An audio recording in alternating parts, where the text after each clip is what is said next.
ഷൈത്വാനം എന്ന വ്യാഖ്യാനക്കുറിപ്പ് അത് അംഗീകരിക്കുന്ന എല്ലാ ഷാഗിലെ എല്ലാവരും വിളിച്ചു കൂട്ടുക. നമ്മൾ KNMന്റെ പള്ളിയാണല്ലോ, KNM ഔദ്യോഗികമാക്കിയ പരിഭാഷയാണല്ലോ ഇത് നമ്മളൊക്കെ ഒന്ന് വായിക്കുക. പള്ളിക്ക് എല്ലാവരെയും വിളിച്ചുവിട്ടിട്ട് ഈ പരിഭാഷ വായിച്ചിട്ട് ഇതെല്ലാവർക്കും അംഗീകരിക്കാമെന്ന് ഒപ്പിടല്ലോ ചോദിച്ചാൽ എത്ര ആൾ ഒപ്പിടും? ജമിയത്തുൽ ഉലമയ്ക്ക് ഈ പുസ്തകം ഇത് നമ്മളെ പള്ളിയിൽ വായിച്ചിട്ട് ഇത് നമ്മളെല്ലാവരും അംഗീകരിക്കാമെന്ന് ഒപ്പിടാൻ പറഞ്ഞാലോ എത്ര ഒപ്പിടാത്തവരുണ്ടാവും? അതേപോലെ ഇസ്ലാമിക ജീവിതം എന്ന അമാനിമയുടെ പുസ്തകം നമ്മളൊക്കെ പള്ളിക്കലുണ്ട്. അതിൽ വിവിധ വിഷയങ്ങൾ എന്ന അധ്യായം വായിച്ചിട്ട് ഈ അധ്യായമാണ് നമ്മുടെ ആദർശം എന്ന് പറഞ്ഞാൽ നമ്മളെ പള്ളി കമ്മിറ്റി അംഗീകരിക്കാത്തുണ്ടാവും. ഡോക്ടർ ഉസ്മാൻ സാഹിബ് KNMന്റെ പ്രസിഡന്റായിരുന്നു. അദ്ദേഹം എഴുതിയ മുഖ്യശത്രു എന്ന പുസ്തകം ഇപ്പോൾ അത് മനുഷ്യന്റെ യഥാർത്ഥ ശത്രു എന്ന പേരിൽ അത് ഇറങ്ങിയിട്ടുണ്ട്. ഇതാണ് ബുക്ക്, അവസാനത്തെ പതിപ്പ്, ഇൻസാഫർക്ക് ഇതാണ്. ഈ പുസ്തകത്തിൽ പറഞ്ഞതൊന്ന് വായിച്ചിട്ട് ഇതാണ് ശരി എന്ന് അംഗീകരിക്കാന്ന് പറഞ്ഞാൽ അംഗീകരിക്കാത്തവനുണ്ടാവും. അപ്പം ആരാ കുഴപ്പക്കാർ? ഇത് അംഗീകരിക്കുന്നവനല്ല. ഞാൻ പറയുന്നു, സക്കരിയ സ്വലാഹിയും ജബ്ബാർ മരിയും ഞാനും ഈ ഇരിക്കുന്ന ഒട്ടുമിക്ക ആളുകളും ഇതിൽ ഡോക്ടർ ഉസ്മാൻ സാഹിബ് എന്ത് പറഞ്ഞോ അതിനപ്പുറം പിശാചുമായി ബന്ധപ്പെട്ട് ഒരർഫും വിശ്വസിക്കുന്നില്ല. വിവിധ വിഷയങ്ങൾ എന്ന വിഷയത്തിൽ അമാനി മൗലവി എന്ത് പറഞ്ഞോ അത് തന്നെ വിശ്വസിക്കുന്നു. പരിഭാഷയിൽ അമാനി മൗലവി എന്ത് പറഞ്ഞോ അത് തന്നെ വിശ്വസിക്കുന്നു. എന്നിട്ടും ഈ വിശ്വസിക്കുന്നവൻ കുഴപ്പക്കാരും ഇതിനപ്പുറം വിശ്വസിക്കുന്നവന് ശരിയായ സംഘടനക്കാരുമായെങ്കിൽ അപ്പം മന്ത് മറ്റേ കാലിലാണ് എന്ന് മനസ്സിലാക്കാൻ പ്രയാസമില്ല. ഉണ്ടെങ്കിൽ ചോദിച്ചോളി, ഉണ്ടാക്കി ചോദിക്കണമെന്നില്ല. അങ്ങനെയാണെങ്കിൽ ഇപ്പം മൗലവി പറഞ്ഞ പ്രകാരം സീറും ചിന്നും ഇതൊക്കെ ഫലിക്കും എന്ന് പറയുന്ന ആൾക്കാർ നിങ്ങളെ കൂടെ പോരണ്ടല്ലേ? ഓരെന്ത് പോരാതെ അപ്പുറത്തുനിന്ന്? ഇവിടെ ആരാ പോകുന്നു? ഞങ്ങളും പോകുന്നില്ലല്ലോ. നമ്മളാരും പോകുന്നില്ല, ഞങ്ങളാരും സംഘടന പോയിട്ടില്ല, പോകൂല്ല. ഇൻഷാ അല്ലാഹ് KNMും KJയും നമ്മളതാണ്. KJയും KNMും നമ്മുടേതാണ്. ആ KJയുവിൻ്റെയും KNMിൻ്റെയും ആദർശം ഇതാണ്. ഈ ആദർശം സ്വീകരിക്കാൻ പറ്റാത്തവർ ഇവിടുന്ന് പോകാൻ വേണ്ടത്. ഞങ്ങളെ കൂടെ പോരില്ല. ഇത് ശ്രദ്ധിക്കുക, KJയുവിൻ്റെയും KNMിൻ്റെയും ശരിയായ ആദർശമാണ് ഈ പറഞ്ഞ പുസ്തകങ്ങളിലെല്ലാം ഉള്ളത്. ശ്രദ്ധിക്കുക, ഇത് സ്വീകരിക്കുന്നവരൊക്കെ നിങ്ങളെ കൂടെ പോരണ്ടേ ചോദിച്ചാൽ ഞങ്ങൾ എവിടേക്കും പോയിട്ടില്ല, ഇവിടെ തന്നെ ഉണ്ട്. അതേ പറഞ്ഞ ഞാൻ KJയുടെ മെമ്പറാണ് ഇപ്പോഴും. ഇനി നമ്മളൊരാൾ പുറത്താക്കി വിചാരിക്കുക, എന്നാലും പോകില്ല പറഞ്ഞത്. പുറത്താക്കിയാലും പോകില്ല, മെമ്പർഷിപ്പ് വേണ്ട, സെക്രട്ടറി പ്രസിഡന്റ് ആകണ്ട, എന്നാലും പോകൂല. നമ്മളാണ് KNM, നമ്മളാണ് KJ. നമ്മളെ പള്ളിയിൽ 500 ആൾ ജുമാഅക്ക് കൂടിയാൽ എത്ര ആൾക്ക് മെമ്പർഷിപ്പ് ഉണ്ടാവും? 10-20 ആൾക്ക് ഉണ്ടാവുള്ളൂ. എന്നാൽ ബാക്കിയുള്ളതൊക്കെ മുജാഹിദല്ല അറിയോ? അപ്പോൾ ശരിയായ മുജാഹിദ് പ്രസ്ഥാനം, ശരിയായ സലഫിയത്ത്, ശരിയായ ആദർശം, ശരിയായ KNM, ശരിയായ KJU അതേതാണ്? ഇതൊക്കെ ഉണ്ട് എന്ന് പറയുന്നവരാണ്. അതിനപ്പുറം ഒരാൾക്ക് വാദമുണ്ടെങ്കിൽ ഇതൊരു അതിനപ്പുറം ഒരുത്തിന് വാദമുണ്ടെങ്കിൽ അയാൾ ഇതിന് പോകാന്നല്ലാതെ എന്നാൽ ഞങ്ങൾ പോയിക്കൊണ്ട് നിങ്ങളെ കണ്ട് പോരി ഞങ്ങളൊപ്പം എന്ന് പറയല്ല വേണ്ടത്. അങ്ങനെ ചില മനുഷ്യന്മാർക്ക് ആഗ്രഹമുണ്ട്, എന്താണ് പോയിക്കൂടെ? അങ്ങനെ പോകാൻ പറ്റൂല. നമ്മളെ തറവാട്ടിൽ അയൽവാസി ഒന്ന് ഒരു താമസാക്കിയാൽ എന്നാൽ പിന്നെ എൻ്റെ ഒപ്പം നിങ്ങളെ കണ്ട് പോരി നമ്മുടെ പാർത്തോട് പറയാൻ പറ്റുമോ? ഓനെ പായിപ്പിക്കാന്നല്ലാതെ അതല്ല വേണ്ടത്.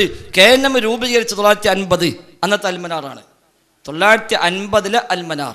ഈ അൽമനാറിൽ അന്ന് KNMലേക്ക് മെമ്പർഷിപ്പ് ചേരാനുള്ള നിബന്ധന പറഞ്ഞിട്ടുണ്ട്. KNM ഉണ്ടാക്കി അന്ന് 1950. അതിനൊരു പ്രതിജ്ഞ ഇതാ: അംഗങ്ങളായി ചേരുവാൻ ഉദ്ദേശിക്കുന്ന മാന്യന്മാർ. അപ്പം അന്ന് മാന്യന്മാർക്കേ മെമ്പർഷിപ്പ് ഉള്ളൂ അർത്ഥം. അംഗങ്ങളായി ചേരുവാൻ ഉദ്ദേശിക്കുന്ന മാന്യന്മാർ താഴെ എഴുതുന്ന പ്രതിജ്ഞ ചെയ്യേണ്ടതാണ്. ബിസ്മില്ലാഹിർ റഹ്മാനിർ റഹീം.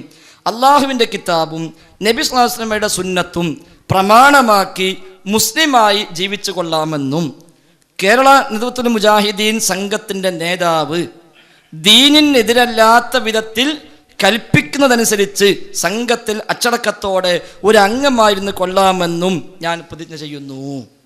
അപ്പം ഇതിന് നേതാവ് ദീനിനെതിരാത്ത് പറഞ്ഞാലേ സ്വീകരിക്കാൻ ബാധ്യമുള്ളൂ. ദീനിനെതിരായി ഒരുത്തം പറഞ്ഞാൽ എന്നാൽ പിന്നെ ഞാൻ പോവുകയെന്ന് പറയില്ല, ഓനെ അവിടുന്ന് വായിപ്പിക്കും. കാരണം അത് KNM ആദർശമല്ല. അതാണ് മുജാഹിദ് പ്രസ്ഥാനം. അവിടെ നമ്മളാണ് ഇതിന് പോയിട്ടില്ല, പോകാൻ ഉദ്ദേശിക്കുന്നുമില്ല, പോകൂല്ല. ഇൻഷാ അല്ലാഹ് ചവിട്ടി പുറത്താക്കിയാലും ശരി, ആ കാലം അവിടെ പിടിക്കുന്നല്ലാതെ പോണ പരിപാടിയില്ല.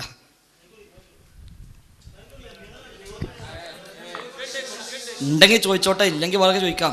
പറഞ്ഞല്ലോ പുതിയ മറ്റവരാണ് പുതിയ വാദമായിട്ട് വന്നിട്ടുള്ളത്.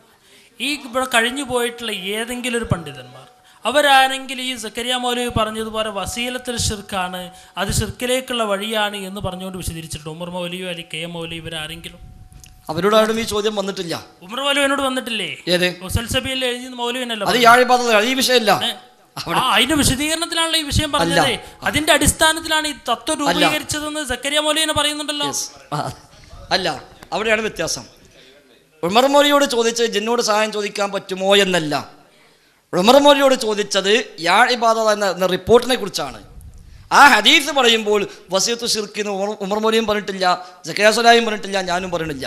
അപ്പം നേരത്തെ വിശദീകരിച്ചു കഴിഞ്ഞത് ഇല്ല, വസിയത്തു ശിർക്കല്ല, ഇല്ല. വസിയത്തു ശിർക്ക് എന്ന് അദ്ദേഹം ഒരു പ്രാവശ്യം പറഞ്ഞിരുന്നു. അത് അദ്ദേഹം തിരുത്തിയിട്ടുണ്ട്. അത് രണ്ടും കൂടെ കൂട്ടിഘടിപ്പിച്ച് കൊണ്ടുവന്നപ്പോൾ ഈ ഇസ്തിആനത്തും ബിൽ ജിന്നും ഈ യാ ഇബാദയും കൂട്ടി യോജിപ്പിച്ച് രണ്ടും ഒന്നാക്കി അവതരിപ്പിച്ചപ്പോൾ അദ്ദേഹം മഞ്ചരി പറഞ്ഞിട്ടുണ്ട്. അത് ആ സാഹചര്യത്തിൽ പറഞ്ഞതുമാണ്, അത് പൊതുവായി പറഞ്ഞതുമല്ല. അത് കൂട്ടി യോജിപ്പിച്ച് കൊണ്ടാൽ ഇപ്പോഴും പറയും. യാ ഇബാദ അടിസ്ഥാനമാക്കിയിട്ട് ജിന്നെ സഹായിക്കണം ചോദിക്കാൻ പറ്റുമോ ചോദിച്ചാൽ നമ്മളെന്ത് പറയും? പറ്റൂല എന്നേ പറയുള്ളൂ. അവിടെയാണത് പറയുക. അതേസമയം യാ ഇബാദന്റെ റിപ്പോർട്ടിൽ പറയുമ്പോൾ ഷിർക്ക് എന്ന് ലോകത്താരും പറഞ്ഞിട്ടില്ല, വസീത്ത് ഷിർക്ക് എന്നും പറഞ്ഞിട്ടില്ല. ഇപ്പം നിങ്ങൾ ചോദിച്ചാലോ വസീത്ത് ഷിർക്ക് ലോകത്താരും പറഞ്ഞിട്ടുണ്ടോ എന്ന്. എന്നാ ഷിർക്ക് എന്ന് ലോകത്താരാ പറഞ്ഞത്? അതുമില്ല. വസീലയും പറഞ്ഞിട്ടില്ല. അങ്ങനത്തെ ചർച്ചയെ ആ വിഷയത്തിൽ ഉണ്ടായിട്ടില്ല. ഇത് ദുആ അല്ല, അഭൗതികമല്ല എന്നാണ് ലോകത്തെല്ലാവരും പറഞ്ഞത്. അപ്പം അതിൽ തർക്കമില്ല. അതേസമയം വസീല പറഞ്ഞതുണ്ട്, അതേതാ ജിന്നോടെ സഹായം ചോദിക്കൽ, അത് വേറെ വിഷയമാണ്. ആ വിഷയത്തിൽ ഷിർക്ക് പറയും, വസീത്തു ഷിർക്ക് പറയും, ഹറാമ് പറയും. അത് ഓരോരുത്തരുടെ വിശ്വാസം അനുസരിച്ച് ചെയ്യും, അതിന് മറുപടി കൊടുക്കും. ഇനി ഈ ദുർബലമായ ഹദീസിന്റെ സ്ഥലത്ത് തത്വമുണ്ടാക്കി എന്ന് സ്വലാഹി പറഞ്ഞു അല്ല, തത്വമുണ്ടാക്കി എന്ന് അവരാരോപിക്കുന്നു പറഞ്ഞത്. ദുർബല ഹദീസിന്റെ സ്ഥലത്ത് തത്വമുണ്ടാക്കിയതാണ് പ്രശ്നം എന്നാണ് ഇപ്പം പറയുന്നത് എന്നാ സ്വലാഹി പറഞ്ഞത്. ദുർബല ഹദീസിന്റെ സ്ഥലത്ത് തത്വമുണ്ടാക്കിയിട്ടില്ല. മറിച്ച് ഈ ഹദീസ് സ്വഹീഹാണെങ്കിൽ അതിലേക്ക് പ്രയോഗിക്കാവുന്ന തത്വം അപ്പോൾ എടുത്തതാണ്. തത്വം ഇവിടെ ആദ്യമേ ഉള്ളതാണ്. ഈ ഹദീസ് ഇല്ലെങ്കിൽ പോലും ആ തത്വം ഇവിടെ ഉണ്ട്. ഏത് തത്വം? കാര്യകാരണ ബന്ധങ്ങൾക്ക് അതീതമായതാണ് പ്രാർത്ഥന, അതിനിപ്പുറമുള്ള പ്രാർത്ഥനയല്ല എന്ന തത്വം ഈ ഹദീസുകൊണ്ടുണ്ടായതല്ല, അത് ആയത്തുകൊണ്ടുണ്ടായതുമല്ല, അത് റസൂൽ വന്നതിന് ശേഷം ഉണ്ടായതുമല്ല, അത് ആദം നബിയുടെ കാലം മുതലേ ഉള്ളതാണ്. ആദം നബിയുടെ കാലം മുതൽ ലോകത്തുള്ള തത്വം. ഇനി അതിനു മുമ്പ് വേണമെങ്കിൽ ആകാശഭൂമികളുടെ ആദർശം, ആ ആദർശമാണെന്ത്? കാര്യകാരണ ബന്ധങ്ങൾക്ക് അപ്പുറമുള്ളത് പ്രാർത്ഥന. അത് ലോകാരംഭം മുതലേ ഉള്ള തത്വമാണ്. ആ തത്വം ഈ ഹദീസിലേക്ക് പ്രയോഗിച്ചു. ഇത് സ്വഹീഹാണെങ്കിൽ. അല്ലെങ്കിൽ എന്ത് പറയാം? സ്വഹീഹാണെങ്കിൽ അമ്പിയൗലിയാക്കന്മാരാണ് ഇവരുടെ, എന്താ പറയാത്തത്? ഇത് സ്വഹീഹാണെങ്കിൽ അമ്പിയൗലിയാക്കന്മാർ തന്നെയാണ് എന്നാരും പറഞ്ഞില്ലല്ലോ. എന്തുകൊണ്ട്? അങ്ങനെ തത്വം ഇവിടെ ഇല്ല, അങ്ങനെ തത്വം ഇവിടെ ലോകത്തില്ല. അതുകൊണ്ട് അതിലേക്ക് വെക്കാൻ പറ്റൂല. എന്നാൽ ജിന്നും മലക്കുമാകാന്ന് പറഞ്ഞാൽ എന്തുകൊണ്ടാ? അങ്ങനെ തത്വം ഇവിടെ ആദ്യം ഉണ്ട്, ആ തത്വം ഇതിലേക്ക് വെച്ചു. അപ്പൊ സ്വഹീഹാണെങ്കിൽ ഈ തത്വപ്രകാരമാണ്, സ്വഹീ അല്ലാത്തതുകൊണ്ടോ നമുക്ക് ചർച്ച ചെയ്യേണ്ട ആവശ്യമില്ല. അപ്പൊ ലഈഫ് ഹദീസ് അടിസ്ഥാനത്തിൽ തത്വം ഉണ്ടാക്കിയതല്ല ഈ ഹദീസ്. അഥവാ സ്വഹീഹാണെങ്കിൽ ഷിർക്ക് തെളിവാകൂലേ? ഇല്ല, തെളിവാകൂല. കാരണം ഇങ്ങനെ തത്വം ഇവിടെ ഉണ്ട്, ആ തത്വപ്രകാരമായിരിക്കും അപ്പ ഇത് വരിക എന്നാണ് പറഞ്ഞത്. അപ്പൊ ഹദീസ് പ്രകാരം തത്വം ഉണ്ടാക്കിയിട്ടില്ല. ഉള്ള തത്വം ഹദീസിലേക്ക് വേണ്ടി വന്നാൽ പ്രയോഗിക്കാം എന്നേ പറഞ്ഞിട്ടുള്ളൂ. ഇനി വളരെ ഉണ്ടെങ്കിൽ ചോദിച്ചോട്ടെ, മറ്റുണ്ടെങ്കിൽ ഇല്ലെങ്കിൽ ഇങ്ങനെ ചോദിക്കും ചെയ്യാം. പറഞ്ഞു അയ്യൂനി എന്നുള്ള പറഞ്ഞിട്ടില്ല. മഞ്ചേരിയിൽ പരിപാടി ഇരുന്ന് കേട്ട ആളാണ് ഞാൻ. അവിടെ വെച്ചിട്ട് സക്കരിയ മൗലവി പറഞ്ഞിട്ടില്ല, ഇന്നേ വരെ ഒരൊറ്റ സലഫി പണ്ഡിതനും വസീലത്ത് ഷിർക്ക് എന്നല്ലാതെ മറ്റൊന്ന് പറഞ്ഞിട്ടില്ല എന്ന് പറഞ്ഞിട്ടുള്ളത്. ഇപ്പൊ മൗലവി പറയുന്നത് സക്കരിയ മൗലവി അങ്ങനെ പറഞ്ഞില്ല, ഒരു പ്രാവശ്യം പറഞ്ഞ് തിരുത്തി ചെയ്ത് അതല്ല പ്രശ്നം. മൗലവി പറഞ്ഞു എന്നും അത് രണ്ടും കൂടി കൂട്ടി വന്നപ്പോഴാണെന്നൊക്കെ സുഹൃത്തിന് ബോധ്യമായിട്ട് നമ്മൾ ശ്രദ്ധിക്കേണ്ടത്. നമ്മളെ ഇതുപോലുള്ള സുഹൃത്തുക്കളെ, അനേകം സുഹൃത്തുക്കളെ ഇതുപോലുള്ള തെറ്റിദ്ധാരണയിൽ നമ്മളെ ഈ ഗ്രൂപ്പീസ് ഉണ്ടാക്കിയ ആളുകൾ എത്തിച്ചിട്ടുണ്ട്. ഇദ്ദേഹം പോലുള്ള എല്ലാവരും നമ്മളെ അഹ്വാനുകളാണ്, തെറ്റിദ്ധാരണയാണ്. അത് മാറുക എന്നതാണ് നമ്മളെ ഈ ചർച്ച കൊണ്ട് ഉദ്ദേശിക്കുന്നത്. അതുകൊണ്ട് ആരും പ്രത്യേകിച്ച് ഒരു വിദ്വേഷമോ ആവേശപ്രകടനമൊന്നും ഇതിൽ ആവശ്യമില്ല. നമ്മൾ സംശയവും തെറ്റിദ്ധാരണ മാറ്റലും മാത്രമാണ്. അടുത്ത ആൾക്ക് ചോദിക്കാവുന്ന സമയം 11:25. അസ്സലാമു അലൈക്കും. ഷെരീഫ് അഹമ്മദ് ചെനക്കലങ്ങാടി. അറിയാം, നമുക്ക് സക്കരിയ സ്വലാഹിക്ക് ഈ വാദമില്ല എന്നൊക്കെ പറയുന്നത് വെറുതെ നമ്മൾ കണ്ടിട്ടുണ്ട്, കേട്ടതുമാണ്. പിന്നെ സക്കരിയ സ്വലാഹിനെ വെറുതെ പ്രൊട്ടക്റ്റ് ചെയ്യാണ് എന്നാണ് എൻ്റെ ഒരു അഭിപ്രായം. സക്കരിയ സ്വലാഹി അത് പറഞ്ഞിട്ടുണ്ട്.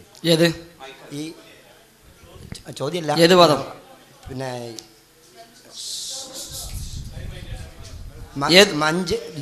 രോഗവുമായി ബന്ധപ്പെട്ട വിഷയത്തിൽ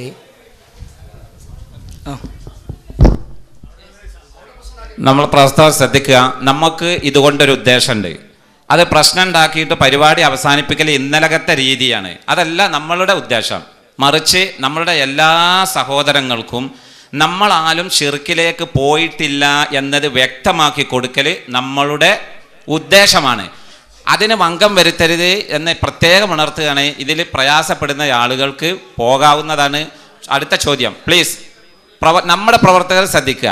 ഇത് അലങ്കോലപ്പെടുത്തുക എന്നുള്ളത് ചിലർക്ക് അത് ഉദ്ദേശം ഉണ്ടാവും. നമ്മളെ ഉദ്ദേശം അതല്ല. വീണ്ടും ഞാൻ പറയാണ്, പ്ലീസ്.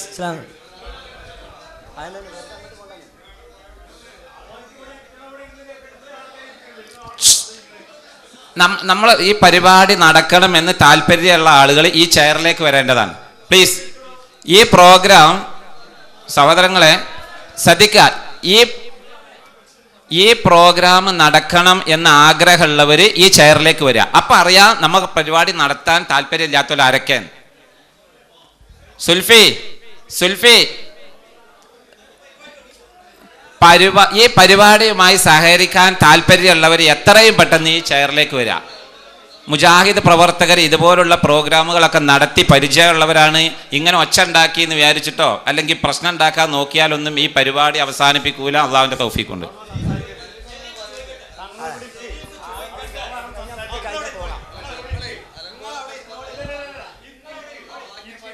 ഷരീഫ് ചോദിക്കേ. ഷരീഫ്,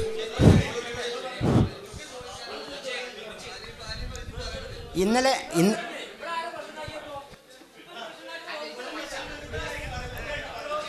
ഇത് താല്പര്യമില്ലാത്തവർക്ക് പോകാം, അത്രേ ഉള്ളൂ. താല്പര്യമില്ലാത്ത ആർക്കും പോകാം.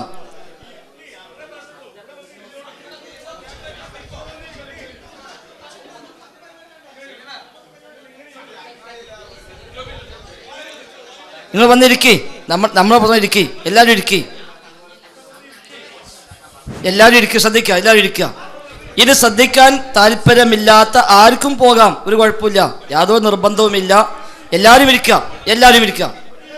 ആ ഇനി മിണ്ടല്. ശ്രദ്ധിക്കുക. ഇനി ആരും സംസാരിക്കണ്ട. ആരും സംസാരിക്കരുത്. ഒരു മിനിറ്റ്.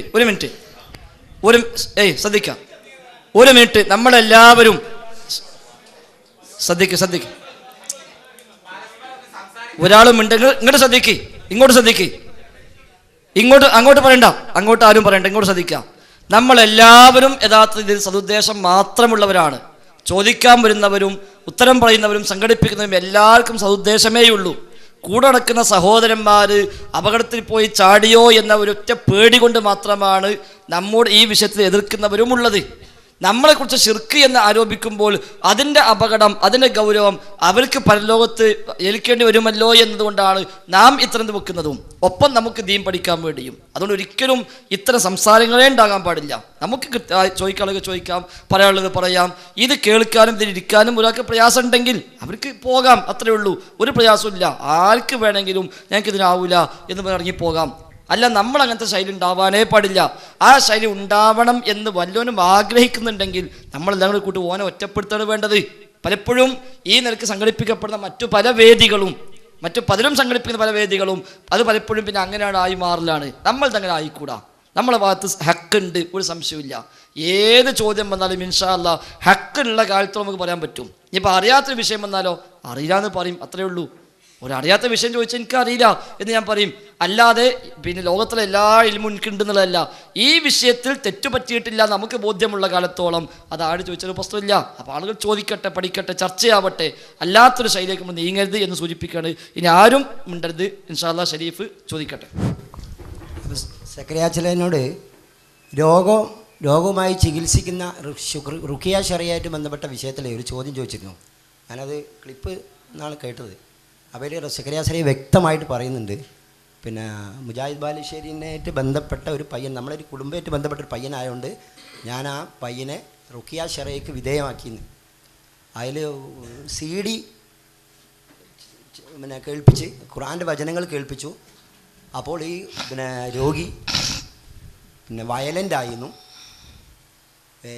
എനിക്ക് വരെ പേടിയായിപ്പോയെന്ന് സക്കരിയാസലായി പറയുന്നതായിട്ട് ശ്രദ്ധിച്ചു. എനിക്ക് വരെ പേടിയായിപ്പോയി വയലൻ്റായി കണ്ടപ്പം. പിന്നെ ഞാൻ ഉദു എടുത്തിട്ടുണ്ടല്ലോ, ആ ഒരു ധൈര്യത്തിൽ ഞാനവിടെ നിന്നു എന്ന് പറഞ്ഞു.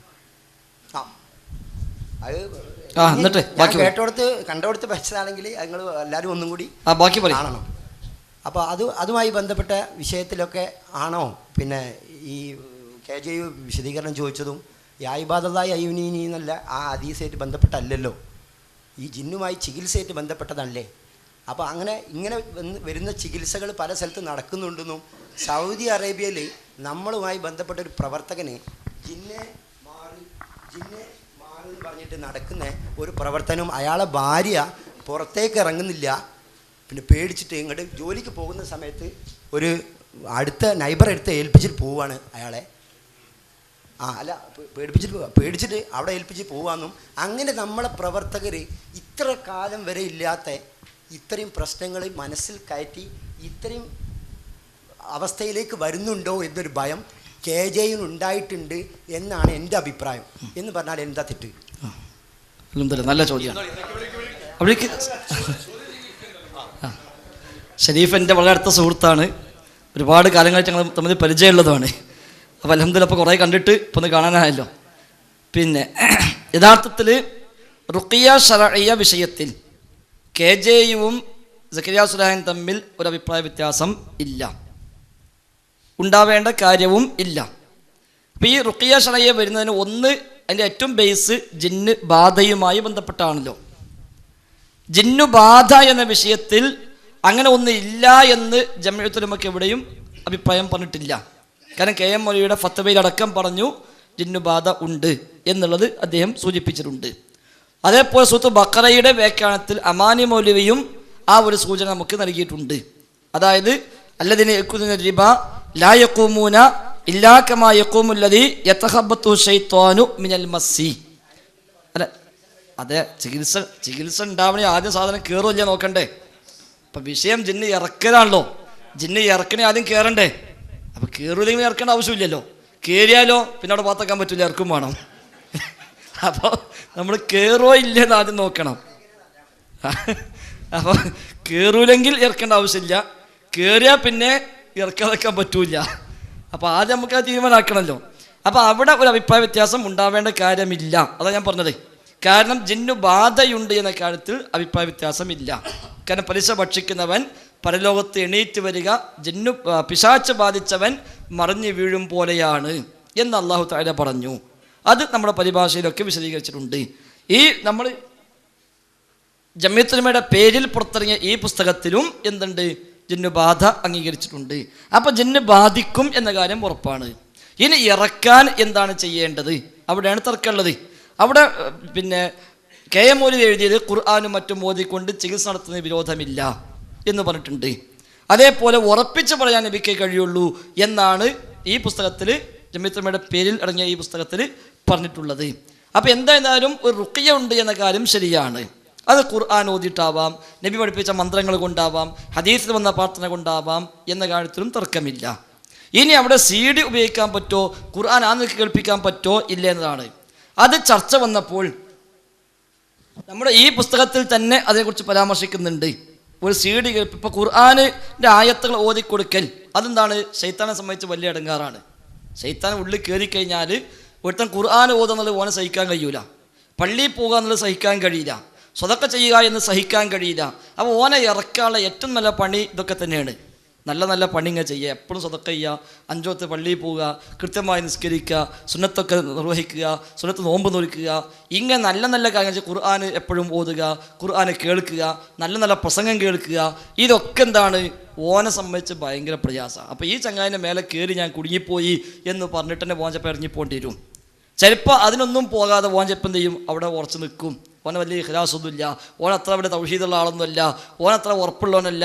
അവിടെ ഓനക്ക് ഇന്നെ പരാജയപ്പെടുത്താൻ കഴിയില്ല എന്ന് തോന്നുമ്പോൾ, അല്ലെങ്കിൽ അവനെ ശിർക്ക് കൊണ്ടുപോകാൻ കഴിയും എന്ന് തോന്നുമ്പോൾ ഓൻ പിന്നെയും ചിലപ്പോൾ നിന്നേക്കാം. അപ്പോൾ അവിടെ ഖുർആൻ ഓതിക്കൊടുക്കാം, ഖുർആൻ കേൾക്കുകയോ അത് ഓതുകയോ ചെയ്യാം. ഇനി CD വെച്ചിട്ട് ഓതിയിട്ട് കാര്യമുണ്ടോ ഇല്ലേ എന്നിടത്താണ് പിന്നെ ചർച്ച ഉള്ളത്. CD വെക്കാൻ പറ്റുമോ ഇല്ലേ എന്നുള്ളതല്ല, CD വെച്ചിട്ട് അതുകൊണ്ട് പ്രയോജനമുണ്ടോ ഇല്ലേ എന്നതാണ് ചർച്ച തന്നെ. അതിന് പറഞ്ഞത് ഇപ്പം ഈ പുസ്തകത്തിൽ പറഞ്ഞ എന്താണ്, CD വെക്കുന്നതിനെ പറ്റി ചോദ്യമുണ്ട്. ഞാൻ പേജ് നിർത്താട്ടെ. ഇതാ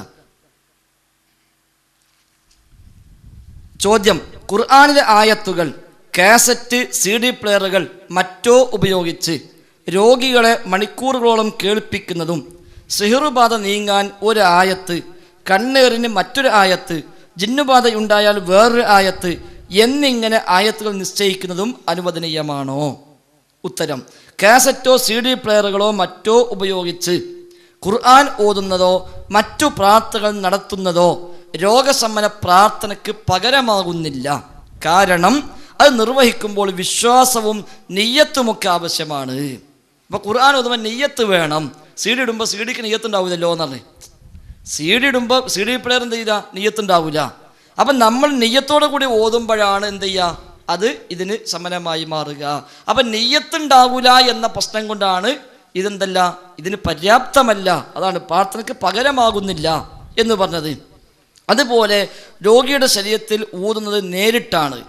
ഇത്തരം ഉപകരണങ്ങളിലൂടെ അത് സാധ്യമല്ല. അപ്പോൾ ഊതേണ്ടത് എങ്ങനെയാണ്? നേർക്ക് നേരെ ഊതണം. CD കൂടി ആകുമ്പോൾ ആ ഊത്ത് നടക്കൂലല്ലോ. അപ്പോൾ ഒരാളിങ്ങനെ ചൊല്ലിയ മന്ത്രം അത് കാസറ്റാക്കി ഇങ്ങനെ ഇട്ടുകൊടുത്താൽ അവിടെ ഊതാൻ കഴിയൂല. ഖുർആൻ കാസറ്റ് ഇട്ടാൽ അതിന് നെയ്യത്തോടെ ഉണ്ടാവില്ല. അതുകൊണ്ട് ഇതതിന് പകരമാവില്ല. അല്ല ചെയ്യാൻ പാടില്ലാത്തതുകൊണ്ട് എന്നുള്ളതല്ല. അപ്പോൾ ഖുർആൻ ഓതാം, അത് ഓദിക്കാം, അത് കേൾപ്പിക്കാം, അതിന് വിരോധമില്ല. അങ്ങനെ ആകുമ്പോൾ ഈ ബാധിച്ച ജിന്ന് സ്വാഭാവികമായി മോനെ വിട്ടു പോകും. അപ്പോൾ ചിലപ്പോൾ ഇളകുകയോ അല്ല വേറെന്തെങ്കിലും പറയുകയോ ചിലപ്പോൾ ചീത്തറിയോ നമ്മൾ ശബാബിലൊക്കെ എഴുതിയതുപോലെ ചിലപ്പോൾ എന്ത് ചെയ്യും, വേറെ ഭാഷ സംസാരിക്കും, ഒരു നിലക്ക് പോകാൻ അറിയാത്ത ഭാഷ പറയും. അതൊന്നും ചിലപ്പോൾ ഈ മനുഷ്യനാവണം എന്നില്ല. ഇത് ജമിയത്തുലമക്കും തർക്കമില്ല, സക്കറിയ സുലൈക്കും തർക്കമില്ല. എന്നാൽ അതിൻ്റെ പേരിൽ അപകടങ്ങൾ വരുന്നുണ്ടോ എതിർക്കേണ്ടത് തന്നെയാണ്. ഒരാൾ പ്രത്യേക പ്രസിദ്ധനായിരുന്നു, അയാൾ ഇതിനെ പ്രത്യേക ആളായി, അയാളത്ത് പോയെങ്കിൽ മാത്രമേ ശരിയാവുള്ളൂ, മറ്റൊരിടത്ത് പോയാൽ ശരിയാവില്ല, ഇയാൾക്കെന്തോ പ്രത്യേക കഴിവൊക്കെ ഉണ്ട് എന്ന നിലക്കാണെങ്കിൽ അത് വലിയ അപകടം തന്നെയാണ്. ആ അപകടത്തേക്ക് ഒരിക്കലും എത്താനും പാടില്ല. അതിനെ എത്തിക്കാൻ ഒരിക്കലും അനുവദിക്കാവതും അല്ല. അതുകൊണ്ട് തന്നെ ഇപ്പം ഞങ്ങളോടൊക്കെ പല ആളുകളും പറയാറുണ്ട് പല പ്രശ്നങ്ങളും. നമ്മൾ പറയുന്നത് നിങ്ങൾ കാര്യം ചെയ്യ്, ഖുർആനിൽ ഒരുപാട് ദുആ ഉണ്ട്, ആ ദുആയൊക്കെ പഠിക്കുക, എല്ലാവരും പ്രാർത്ഥിക്കാൻ പറയും. നിങ്ങൾക്ക് വിശ്വാസമുള്ള എല്ലാ നല്ല മനുഷ്യന്മാരെന്ത് ചെയ്യുക, നിങ്ങൾ പ്രാർത്ഥിക്കുമെന്ന് പറയാം. അതിന് പ്രശ്നമുണ്ട്, നിങ്ങൾ എനിക്ക് ഇവിടെ ദുആ ചെയ്യണം എന്ന് പറയുക. അതേപോലെ നല്ല നല്ല കാര്യങ്ങളൊക്കെ വർദ്ധിപ്പിക്കുക, സ്വതക്ക ചെയ്യുക, തഖ്വയിലേക്ക് മടങ്ങുക, തൗഹീദ് ഒന്നുകൂടി ഉറപ്പിക്കുക, തവക്കുൽ ഒന്നുകൂടി ഉറപ്പിക്കുക, റബ്ബിലേക്ക് കൂടുതൽ അടുക്കുക, അപ്പോൾ സ്വാഭാവികമായി രക്ഷപ്പെടും എന്നാണ് നമ്മളൊക്കെ പറഞ്ഞു കൊടുക്കാറുള്ളത്. അതാണ് സ്വീകരിക്കേണ്ട രീതിയും. അതിനപ്പുറം സക്കറിയ സുലൈഹി സ്വീകരിച്ചിട്ടില്ല എന്ന് ഞാൻ മനസ്സിലാക്കുന്നത്. ഉണ്ടെങ്കിൽ അതൊട്ട് ശരിയുമല്ല. അല്ല, അത് ചർച്ച പണ്ഡിത ലോകത്ത് ഒരുപാടുണ്ട്. ഈ പറഞ്ഞ തത്വം അവിടെ വെച്ചുകൊണ്ട് പണ്ഡിതന്മാർക്കിടയിൽ, ലോക സലഫി പണ്ഡിതന്മാർക്കിടയിൽ അതിൽ പലതരം ചർച്ചകളുണ്ട്. കാരണം ഒരു ദുആ അല്ലെങ്കിൽ ഈ മന്ത്രം എന്ന് പറയുമ്പോൾ ഒരു ഇബാദത്താണല്ലോ. ആ ഇബാദത്തിന് അള്ളാഹു മുസ്ലിം പഠിപ്പിച്ച രീതിയാണ് ഉപയോഗിക്കേണ്ടത്, അല്ലാത്ത രീതി പറ്റൂല എന്ന തത്വം വെച്ചിട്ടാണ് അങ്ങനെ ചില പണ്ഡിതന്മാർ പറഞ്ഞിട്ടുണ്ട്. എങ്ങനെ അടി? അത് ശരി, അടിച്ചിറക്കുക ഏതായാലും പാടില്ല, അടിച്ചിറക്കൽ പാടില്ല. ഇറക്കാതാക്കാൻ പറ്റില്ല, തലയെ കൊണ്ടെടുക്കാൻ പറ്റില്ലല്ലോ. പക്ഷേ ഈ അടിച്ചിറക്കുക എന്നുള്ളത് എന്തായാലും ശരിയല്ല, പ്രമാണം വന്നിട്ടില്ല, അത് പാടില്ല എന്നാണ് സക്കറിയ സുലൈഹി അടക്കം പറഞ്ഞത്. അടിച്ചിറക്കാൻ തെളിവില്ല എന്ന് സുലൈഹി പറഞ്ഞിട്ടുണ്ട്. അത് ഞാൻ അദ്ദേഹത്തിൻ്റെ പ്രസംഗം കേട്ടിട്ടുമുണ്ട്. അതുണ്ട്, അത് അടിച്ചിറക്കതല്ല. ഉഖ്റുജിയ അദുവല്ലാ, നബിയുടെ മുമ്പിൽ വന്ന ഒരു രോഗിക്ക് നബി ചെയ്തു കൊടുത്ത പ്രതിവിധി അതായിരുന്നു. നെഞ്ചത്ത് തട്ടിയിട്ട് ഉഖ്റുജിയ അദുവല്ലാ, അള്ളാഹുവിൻ്റെ ശത്രു നീ പുറത്ത് പോകണം എന്ന് പറഞ്ഞു. അപ്പോൾ ജമിയത്തുലമ പറഞ്ഞു നമുക്കിതിൽ പറയാവുന്നത് ഏറിയാൽ ഈ വാചകമാണ്, ഉഖ്റുജിയ അദുവല്ലാ എന്ന് പറയാം, അള്ളാഹുവിൻ്റെ ശത്രു നീ പോ എന്ന് പറയാം. അപ്പോൾ നേരത്തെ പറഞ്ഞു നീ പോകുന്ന ഒരുത്തം പറയുന്നുണ്ടെങ്കിൽ ജമിയത്തുലമ പഠിപ്പിച്ച പ്രകാരം പറഞ്ഞതാണ് അർത്ഥം. ഇനി അതല്ല, അതൊരു മാനസികമായിട്ട് ഒരുത്തം നടക്കുന്നുണ്ടെങ്കിലോ അവന് ഭാഷ ചികിത്സ ചെയ്യുകയും വേണം. അപ്പോൾ ഏറി വന്നാൽ ഇപ്പോൾ ഉള്ള തർക്കം ഉഖ്റുജിയ അദുവല്ലാ എന്ന് മാത്രം പറയാനേ പാടുള്ളൂ, അതോ അതിനപ്പുറം മറ്റ് പിന്നെ വല്ലതും പറയാൻ പറ്റുമോ ഇല്ലേ? അവിടെ പണ്ഡിത ലോകത്ത് തർക്കമുണ്ട്. അത് നമ്മളെ ജമിയത്തുലമ മാത്രമല്ല, അത് ലോകവ്യാപകമായി എല്ലാ പണ്ഡിതന്മാരുടെയും അഭിപ്രായ വ്യത്യാസമുണ്ട്. ഹദീസിൽ വന്ന പദം ഇതാണല്ലോ, അതുകൊണ്ട് ആ പദത്തിൽ തന്നെ ഒതുങ്ങി നിൽക്കുക. അതിനപ്പുറത്തേക്ക് പോയാൽ ചിലപ്പോൾ ഓൻ പലതും കണ്ടു പറയും, അത് വിശ്വസിക്കാനും പറ്റൂല. അതിൻ്റെ പിന്നാലെ പിന്നെയും അങ്ങോട്ട് പറയും, അത് എന്ത് ചെയ്യും, അപകടത്തിലേക്ക് എത്തിയേക്കാം. അതുകൊണ്ട് ആ വഴി പാടില്ല പറഞ്ഞവരുണ്ട്. അതല്ല, അനിവാര്യമായി ചില പദങ്ങളൊക്കെ ചിലപ്പം കണ്ടുവലും പറഞ്ഞാൽ ഒരു പ്രതികരിച്ചു പോയാൽ അത് ഇതിനപ്പുറത്തേക്ക് പോകുന്നില്ല. ഉഖ്റുജിയ അദുവല്ലാ എന്ന് പറയാൻ അനുവദിക്കപ്പെട്ടത് കൊണ്ട് ആ തത്വത്തിൽ അത് ഒതുങ്ങുന്നു എന്ന് പറഞ്ഞ പണ്ഡിതന്മാരുമുണ്ട്. ഇപ്പോൾ ഷെയ്ഖ് അൽബാനിയൊക്കെ ഈ പദം തന്നെ പറയാവൂ എന്ന് പറഞ്ഞിട്ടുണ്ട്. അബ്ദുറഹ്മാൻ സലഫിയും പറഞ്ഞെന്താണ്, ഉഖ്റുജിയ അദുവല്ലാ എന്ന് പറയാം, അതിനപ്പുറം പറയാൻ പാടില്ല എന്നാണ്. അപ്പോൾ അവിടെ അഭിപ്രായ വ്യത്യാസമുള്ളൂ. ഉഖ്റുജിയ അദുവല്ലാ എന്ന് മാത്രമേ പറയാവൂ, അതിനപ്പുറം പറയാമോ ഇല്ലേ എന്നതിൽ അഭിപ്രായ വ്യത്യാസമുണ്ട്. അല്ലാതെ ഉഖ്റുജിയ അദുവല്ലാ എന്ന് പറയാം എന്ന കാര്യത്തിൽ എന്തില്ല, അഭിപ്രായ വ്യത്യാസം ഇല്ല. അത് ഈമാനും തഖ്വയും തൗഹീദും തവക്കലും ഒക്കെ വർദ്ധിപ്പിച്ച് ഓനെ പരാജയപ്പെടുത്തി ഓനെ പറഞ്ഞേക്കാണ് വേണ്ടത്. ഇപ്പോൾ ഉമർ ഖത്താബ് ഒരു വഴി കയറിയാൽ പിശാച്ച് മറ്റൊരു വഴിയിലൂടെ പോകും എന്ന് പറഞ്ഞു. അതെന്താ? തണ്ടും തലും കണ്ടു പേടിച്ചിട്ടല്ല, ഉമർ ഖത്താബിനെ തഖ്വയും തൗഹീദും ഈമാനും കണ്ടു പേടിച്ചിട്ട് തന്നെയാണ്. ആ ഉമർ ഖത്താബിനെ പിന്നാലെ കൂട്ടൊരു കാര്യമില്ല എന്ന് ശൈത്താൻ അറിയാം. അതുകൊണ്ട് വഴി മാറിപ്പോവുക, വേറെ വഴിക്ക് പോയാൽ അപ്പുറത്തെ ഇപ്പം 4 ആളെ പേപ്പിക്കാൻ പറ്റും, അതുകൊണ്ട് ആ വഴിക്ക് പോകാൻ നല്ലത്. എന്നപ്പോൾ നമ്മളെ തഖ്വയും നമ്മളെ തൗഹീദും നമ്മളെ ഈമാനും കണ്ട് ഓനെ മനസ്സിലാകണം, ഇവൻ്റെ ഒപ്പം കൂട്ടൊരു കാര്യമില്ല, ഇവനെ കൊണ്ട് ശിർക്ക് ചെയ്യിക്കാൻ കഴിയില്ല, അതേക്കാളും നല്ല ഓനെ അയൽപക്കത്തിൽ ഖുറാഫുണ്ട് അവിടെ പോയി കൂടാൻ നല്ലത് എന്ന് ഓനെ ബോധ്യമാകണം. അവിടെ കൂടിയാലോ നേരെ തങ്ങളത്തേക്ക് പോവുകയും ചെയ്യും. ഈ സാധാരണ ഇപ്പം നാട്ടിൽ സംഭവിക്കുക എന്താണ്? ഇത്തരം ആവശ്യങ്ങൾക്ക് വേണ്ടി സിദ്ധന്മാരെ പോയി കാണുന്നു. സിദ്ധന്മാരെ കാണുമ്പോൾ ഈ സിദ്ധന്മാർ യഥാർത്ഥത്തിൽ പിശാച്ചിൻ്റെ ഏജൻറ്റുമാരാണ്. ഈ തങ്ങളും ബീവിയും ഹോജയ്ക്ക് ശൈത്താൻ്റെ ഏജൻ്റാണ്. അപ്പോൾ ശൈത്താനിൽ നിന്ന് രക്ഷ കിട്ടാൻ വേണ്ടി ശൈത്താനിലേക്ക് തന്നെയാണ് അവൻ ചെല്ലണത്. അപ്പോൾ ഓൻ സന്തോഷമായി. കാരണം ശൈത്താൻ്റെ ആവശ്യം എന്താ? ഇവനെ കൊണ്ട് ശിർക്ക് ചെയ്യിക്കലാണ്. ആ ശിർക്ക് ചെയ്യാൻ റെഡിയായി ഓടെ വരുമ്പോൾ ഇനി ഓനെ ഇടങ്ങാറാക്കേണ്ട ആവശ്യമില്ല. അത് നമ്മൾ നേരത്തെ വായിച്ചത് ഇബ്നു മസ്ഊദിൻ്റെ സംഭവം. മന്ത്രിച്ചാൽ ഓന്തയും മാറിക്കും, ഇല്ലെങ്കിൽ കണ്ണ് കുത്തും എന്ന് പറഞ്ഞ അതാണ്. അപ്പം ഇവനെ കൊണ്ട് ജൂതനത്ത് പോയി മന്ത്രിക്കുമ്പോൾ സുഖമാകുന്നു എന്ന പോലെ തങ്ങളെയോ സിദ്ധൻ്റെ യത്ത് പോയിട്ട് തങ്ങൾ നൂലെടുക്കും. അത് കെട്ടുമ്പോൾ ഇവൻ പറയും അത് കെട്ടിയ ശേഷം എനിക്ക് നല്ല ആശ്വാസമുണ്ട്. അല്ലെങ്കിൽ തങ്ങൾ പറയും നിങ്ങളെ കിഴക്ക് ഭാഗത്തുള്ള ആ മാവ് അതാണ് മുറിക്കണം എന്നറിയും. അത് മുറിക്കുമ്പോൾ ഓൻ സോക്കേട് മാറി എന്ന് ഓൻ പറയും. ചിലപ്പോൾ ചുമരിന് ഓട്ടിടാൻ പറയും, ഓട്ടിട്ടു അതോടെ ഓൻ അസുഖം മാറി എന്ന് ഓൻ പറയും. ഓനോട് നമ്മൾ മാറൂല എന്ന് പറഞ്ഞിട്ട് കാര്യമില്ല, ഒരനുഭവമാണ് മാറിയത്. പിന്നെ എന്താ പറയേണ്ടത്? ഇത് നമ്മൾ ചെയ്യാൻ പാടില്ല, അത് ശിർക്കാണ്. എന്തുകൊണ്ട്? ഈ തങ്ങൾ ശൈത്താൻ്റെ ഏജൻ്റാണ്. അപ്പം ശൈത്താൻ ഇവനിലൂടെ നമ്മോട് കൽപ്പിക്കുകയാണ് ഈ പണിയൊക്കെ ചെയ്യാൻ. ഇതൊക്കെ ചെയ്യുമ്പോൾ ശൈത്താന് മനസ്സിലായി ബന് ഞാൻ പറഞ്ഞിടത്ത് കിട്ടും, എൻ്റെ വഴിക്ക് കിട്ടും, ഓ ശിർക്ക് ചെയ്യാൻ റെഡിയാ, നരകത്ത് പോകാൻ തയ്യാറാ, പിന്നെന്തിനാ ഓനെ ഇടങ്ങാറാക്കണത്? അപ്പം ശൈത്താൻ ഓനെ ഉപദ്രവം നിർത്തിവെക്കും. ഈ തിരിച്ചറിവില്ലാത്തത് കൊണ്ടാണ് മനുഷ്യന്മാർ എന്ത് ചെയ്യണത്? തങ്ങന്മാരെയും മൂലമായിട്ട് പോണത്. അവിടെ ചെന്ന് അവിടുന്ന് ഒരു നൂലിട്ടി ഈ പണി പറഞ്ഞെടുത്തു, അത് ചെയ്തു, ഓന് അസുഖം മാറി. ഇവൻ എന്ത് വിചാരിക്കുന്നു? ഇയാൾ വലിയ ഔലിയാണ്, കാര്യപ്പെട്ട ആളാണ്, അയാളെ വാക്കിട്ടിയാൽ മതി അപ്പോഴേക്ക് മാറും. നമ്മൾ എന്ത് പറഞ്ഞെടുക്കണം? ഇയാൾ ഔലിയല്ല, ഔലിയാണ്, പക്ഷേ ശൈത്താൻ്റെ ഔലിയ, അള്ളാൻ്റെ ഔലിയല്ല, വലിയ ശൈത്താനാണ്. ഇയാൾക്ക് ശൈത്താൻ കൊടുക്കുന്ന ബോധനമാണതൊക്കെ. ഇതെല്ലാം ശൈത്താനിയത്താണ്. അതുകൊണ്ട് ഞാൻ ഓട്ടയിടൂല, മാവും മുറിക്കൂല, ഒരു ഇല പോലും പറിക്കൂല, ആ വക ഒരു പണിവിടെ ചെയ്യൂല, എൻ്റെ പണി ഇവിടെ നടക്കൂല, പോണവിടുന്ന് എന്ന് പറഞ്ഞ് ആ തൗഹീദ് ഉറച്ചവിടെ നിന്നാൽ ഓനെ മനസ്സിലായി ഇവനെ പിടിക്കാൻ കഴിയില്ല, അപ്പോൾ ഒഴിഞ്ഞു പോകും. അപ്പം ഇത് തിരിച്ചറിയാത്തത് കൊണ്ടാണ് മനുഷ്യന്മാർ ശിർക്കിലേക്ക് പോണത്. ഇത് തിരിച്ചറിഞ്ഞാലോ ശിർക്കിലേക്ക് പോകാതെ രക്ഷപ്പെടുകയാണ് ചെയ്യുക. അതെ,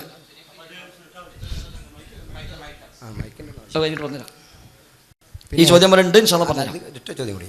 പിന്നെ ഇത്രയും സംശയങ്ങളും ശക്കുകളൊക്കെ ഉള്ള ഒരു ആളാണ് സക്കരിയ സുലായി എന്നാണ് ഞാൻ മനസ്സിലാക്കിയത്. നിങ്ങൾക്ക് മനസ്സിലായിട്ടില്ലെങ്കിൽ അത് നിങ്ങൾക്ക് തോന്നിയായിരിക്കാം. പക്ഷേ AP അബ്ദുൽ ഖാദർ മൗലവിനോട് നമുക്ക് മുസ്ലിങ്ങൾക്ക് അല്ലെ മുജാഹിദുകൾക്ക് പിന്നെ ജിന്ന് ബാധ ഏറ്റാൽ നമുക്ക് അത് ഇറക്കുന്നതിനും ചികിത്സിക്കുന്നതിനൊക്കെ വേണ്ടിയുള്ള ഒരു സംവിധാനം വേണ്ടേ എന്ന് സക്കരിയ സലായി ചോദിച്ചിട്ടുണ്ടോ? അത് ഞാൻ കേട്ടതാണ്. വിശ്വാസയോഗ്യ ആൾ പറഞ്ഞിട്ടുണ്ട്, അങ്ങനെ കേട്ടിട്ടുണ്ട്. CD ഡബർ എന്നാണ് പറഞ്ഞത്. അതിൻ്റെയൊക്കെ ഭാഗമായിട്ടാണ് അയാൾക്ക് മാത്രം നേരെ നടപടി എടുത്തിട്ടുള്ളത്. നിങ്ങൾക്കൊന്നും എതിരെ നടപടി എടുത്തിട്ടില്ലല്ലോ. എത്രയോ ആളുകളുണ്ട്, നിങ്ങൾക്കൊന്നും നേരെ നടപടി എടുത്തിട്ടില്ല. അവർക്ക് നേരെ മാത്രമേ നടപടി എടുത്തിട്ടുള്ളൂ.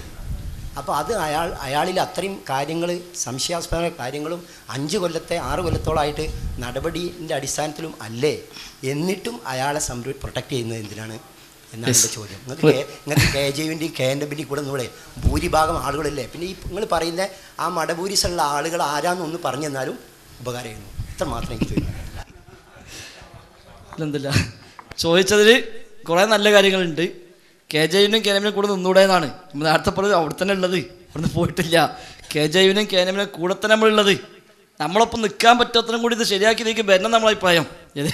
ഇത് അംഗീകരിക്കാൻ കഴിയാത്തവനും ഈ പ്രമാണം അംഗീകരിച്ച് KJUവിൻ്റെ ശരിയായ നിലപാടിലേക്ക് തിരിച്ചു വരണം എന്നാണ് നമുക്ക് താല്പര്യം.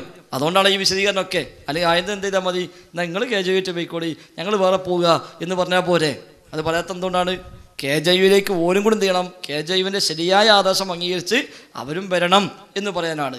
പിന്നെ സക്കരിയ സുലായിയെ പ്രൊട്ടക്റ്റ് ചെയ്യാന്നുള്ള വിഷയമില്ല. സക്കരിയ സുലായിയും നമ്മൾക്ക് തമ്മിൽ ആദർശ ബന്ധം എന്തോ അതേ ആദർശ ബന്ധം തന്നെയല്ല അദ്ദേഹത്തോടുള്ളത്. അതിനപ്പുറം നമുക്ക് അതേപോലെ വല്ല ബന്ധമുണ്ടോ? സക്കരിയാസുലായി ഞാനും വേറെ കുടുംബബന്ധമോ കെട്ടുബന്ധമോ ഒന്നുമില്ല. ഞാനും ഷരീഫും എന്ത് ബന്ധമാണോ ഉള്ളത് അതേ ആദർശ ബന്ധം തന്നെയാണ് സക്കരിയാസുലായും ഞാനുള്ളത്. ഞാൻ മുജാഹിദാണ് മുമ്പ് എനിക്ക് അയാളെ അറിയില്ല, അയാൾക്ക് എന്നെ അറിയില്ല. എനിക്ക് ഷരീഫിനെ അറിയില്ല, ഷരീഫിന് എന്നെ അറിയില്ല. ആദർശത്തിൽ ഒന്നായപ്പോൾ പരിചയപ്പെട്ടു, ഒന്നായി. ആദർശം വിട്ടാലോ ആ ബന്ധം പോവുകയും ചെയ്യും. അപ്പോൾ പ്രൊട്ടക്റ്റ് ചെയ്യുന്ന പ്രശ്നമില്ല. അതേസമയം ഇപ്പോൾ അദ്ദേഹം ചോദിച്ചത് സക്കരിയാസുലായി AP-യോട് ഇങ്ങനെ ആവശ്യപ്പെട്ടോ എന്നുള്ളതാണ്. അത് പകുതി ശരിയാണ്. അതായത് ഇങ്ങനെ കേസുണ്ടായി, അദ്ദേഹം AP-യോട് പറഞ്ഞതാണ് ഇങ്ങനെ ഒരു പ്രശ്നം ഉണ്ടായി, ഒരാൾക്ക് ഇപ്പോൾ ജിന്നുബാധ ഉണ്ടെന്ന് നമ്മളൊക്കെ സമ്മതിക്കുന്നു. അതിപ്പോൾ ഷരീഫിന് തർക്കമില്ലല്ലോ. ഈ ജിന്നുബാധയൊക്കെ ഉണ്ടായിക്കഴിഞ്ഞാൽ പിന്നെ എന്താ മൗലവി അയാളെ ചെയ്യുക? അതാണ് സുലായി ചോദിച്ചത്. അങ്ങനെ ഒരാൾക്ക് ഉണ്ടായി എന്ന് വിചാരിക്കപ്പെടുന്ന സമയത്ത് എന്തു ചെയ്യാം? എവിടേക്ക് പറഞ്ഞയക്കണം? തങ്ങളടുത്തേക്ക് പറഞ്ഞയക്കണോ? സിദ്ധമായത്തേക്ക് പറഞ്ഞയക്കണോ? ശിർക്കിൻ്റെ പിന്നാലെ വിടണോ? അതല്ല മറ്റു വല്ല സംവിധാനത്തിന് ആവശ്യമുണ്ടോ എന്ന് അദ്ദേഹം ചോദിച്ചിട്ടുണ്ട്. ന്യായമായ ചോദ്യമാണ്. അദ്ദേഹം ചോദിച്ചുകൊണ്ട് പിന്നെ നമ്മളതും ചോദിക്കാൻ പോയിട്ടില്ല എന്നുള്ളൂ. ആരെയുള്ള ചോദിച്ചാൽ മതിയല്ലോ. അപ്പോൾ ശിർക്കിൻ്റെ വഴിക്ക് പോകണോ? സിദ്ധന്മാരെ പിന്നാലെ വിടണോ? അതല്ലെങ്കിൽ ഏക്ക് റുഖിയ ശറഈയുടെ വഴി പഠിപ്പിച്ചു കൊടുക്കണോ? ഇത് ന്യായമായ ചോദ്യമല്ലേ? അപ്പോഴാണ് അപ്പജൻ്റെ ആളാണിതേ എന്ന് വെച്ച് അതിനിപ്പോൾ നിവൃത്തില്ല. അപ്പം യഥാർത്ഥത്തിൽ റുഖിയ ശറഈയ എന്ന ഇസ്ലാം പഠിപ്പിച്ച പ്രമാണം അംഗീകരിച്ച മന്ത്രങ്ങളുടെ വഴികൾ, ആ രീതി അത് സമൂഹത്തിന് അറിയാത്തത് കൊണ്ടാണ് റുഖിയ ശിർക്കിയയിലേക്ക് പോണത്. റുഖിയ ശിർക്കിയയാണ് നാട്ടിലധികം ഉള്ളത്. ഇപ്പോൾ സിയാറത്ത് ശറഈ ഉണ്ട്, സിയാറത്ത് ശിർക്കിയുണ്ട്. സിയാറത്ത് ശിർക്കി പാടില്ല നമ്മളൊക്കെ വയലിൽ പറയുന്നു. എന്തിന്? സിയാറത്ത് ഇല്ലാതാക്കാനല്ല, സിയാറത്ത് ശറഈ ഉണ്ടെന്ന് സ്ഥാപിച്ചുകൊണ്ട് തന്നെ. നിസ്കാര ശേഷം കൂട്ടുപ്രാർത്ഥന ഇല്ല എന്ന് പറയുന്നു, പക്ഷേ ശരിയായ പ്രാർത്ഥന ഉണ്ടെന്ന് പറയുന്നു. നബിദിനാഘോഷം സുന്നത്തില്ല എന്ന് പറയുന്നു, പക്ഷെ നബി സ്നേഹം അത് വിശ്വാസിയുടെ വിശ്വാസത്തിൻ്റെ ഭാഗമാണെന്ന് പറയുന്നു. പ്രശംസിക്കൽ, മദ്ഹ് പറയൽ ഇസ്ലാമിൻ്റെ ഒരു തത്വം തന്നെയാണെന്ന് പറയുന്നു. എന്നാൽ അതിൻ്റെ പേരിൽ അമിതമാവൽ പാടില്ല എന്ന് പറയുന്നു. എന്ന പോലെ റുഖിയയുടെ പേരിൽ ശിർക്ക് സമൂഹത്തിൽ നടക്കുന്നു, അന്ധവിശ്വാസം നടക്കുന്നു, അനാചാരം നടക്കുന്നു. അത് ശരിയല്ലെന്ന് പറയാം, എന്നാൽ ഉള്ളത് ഉണ്ടെന്നും പറയാം. അത്രേ ഇതിലുണ്ടായിട്ടുള്ളൂ. അത് നേരത്തെ പറഞ്ഞപ്പോൾ തെറ്റിദ്ധരിച്ചത് കൊണ്ട് ചില മനുഷ്യന്മാരങ്ങനെ വിചാരിച്ചതാണ്. പിന്നെ ഇത് വിശ്വാസം ഇല്ലാത്തൊരാരൊക്കെ പേര് പറഞ്ഞിട്ടുണ്ടെങ്കിൽ 300ഓളം മെമ്പർമാരുണ്ട് ജമിയത്തുൽ ഉലമയിൽ. അതിപ്പോൾ ഈ 300 ആളും പോയി കണ്ട് നിങ്ങളെ വിശ്വാസം എന്താ ചോദിച്ചെങ്കിലല്ലേ നമുക്ക് ഓരോരുത്തരും ലിസ്റ്റ് പറയാൻ കഴിയുള്ളൂ. പക്ഷേ അങ്ങനെ വിശ്വാസം ഇല്ലാത്ത കുറേ മനുഷ്യന്മാരുണ്ട്. അത് ഞാൻ നേരത്തെ പറഞ്ഞത് ബുഖാരി തോട്ട് കിടന്ന് പറഞ്ഞ ആളുണ്ട്, അയാൾ എപ്പോഴും ജമിയത്തുൽ ഉലമ മെമ്പർ തന്നെയാണ്. ബുഖാരിൻ്റെ വാപ്പ ഞാൻ ചെയ്യിക്കുക പറഞ്ഞ ഇരുവേറ്റി അയാൾ ഇപ്പോൾ തൽക്കാലം പുറത്താകപ്പെട്ടിട്ടുണ്ട്. അങ്ങനത്തെ കുറേ മനുഷ്യന്മാരുണ്ട്. ഇനി വേണമെങ്കിൽ ഈ 300 ആളെ ലിസ്റ്റ് ഞാൻ തരാം, ഷരീഫിന് ഓരോരുത്തരും പോയി കണ്ട് ചോദിക്കാം ജിന്നുബാധ ഉണ്ടോ. അപ്പം ഉണ്ട് അല്ലെങ്കിൽ ഇല്ല എന്ന് പറഞ്ഞാൽ ടിക്കിടുക. അടുത്ത ആളത്ത് പോവുക, അയാളോട് ചോദിക്കുക, ടിക്കിടുക. അതാണ് ചെയ്യാൻ പറ്റിയ രീതി എന്നാണ് പറയാനുള്ളത്. അതിനിടയ്ക്ക് ഇവിടെ പിന്നെ ആസിഫ് ഒന്ന് ചോദിച്ചിട്ടിരുന്നു ഏനെ അത് തന്നെ, അത് ശരിയല്ല. സലാഹിയുടെ പേര് മാത്രം നടപടി എടുത്തു, അതും 23 സ്റ്റെപ്പിന് ശേഷം എന്നാണ്. അതും ശരിയല്ല. സലാഹിൻ്റെ പേര് നടപടിയെടുത്തു ശരി, പക്ഷെ മാത്രം ശരിയല്ല. അവിടെ നമുക്ക് മാത്രം വേണ്ട. ഇയാൾക്കതിൽ മാത്രം വേണമെങ്കിലും ഇവിടെ നമുക്ക് മാത്രം വേണ്ട. അതിന് ശേഷം പലർക്കും നടപടിയെടുത്തു.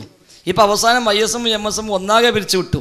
23 സ്റ്റെപ്പും ഇല്ല, ഒരു സ്റ്റെപ്പും ഇല്ല, ഒറ്റ സ്റ്റെപ്പും ഇല്ലാതെ ഒന്നാകെ എന്ത് ചെയ്തു?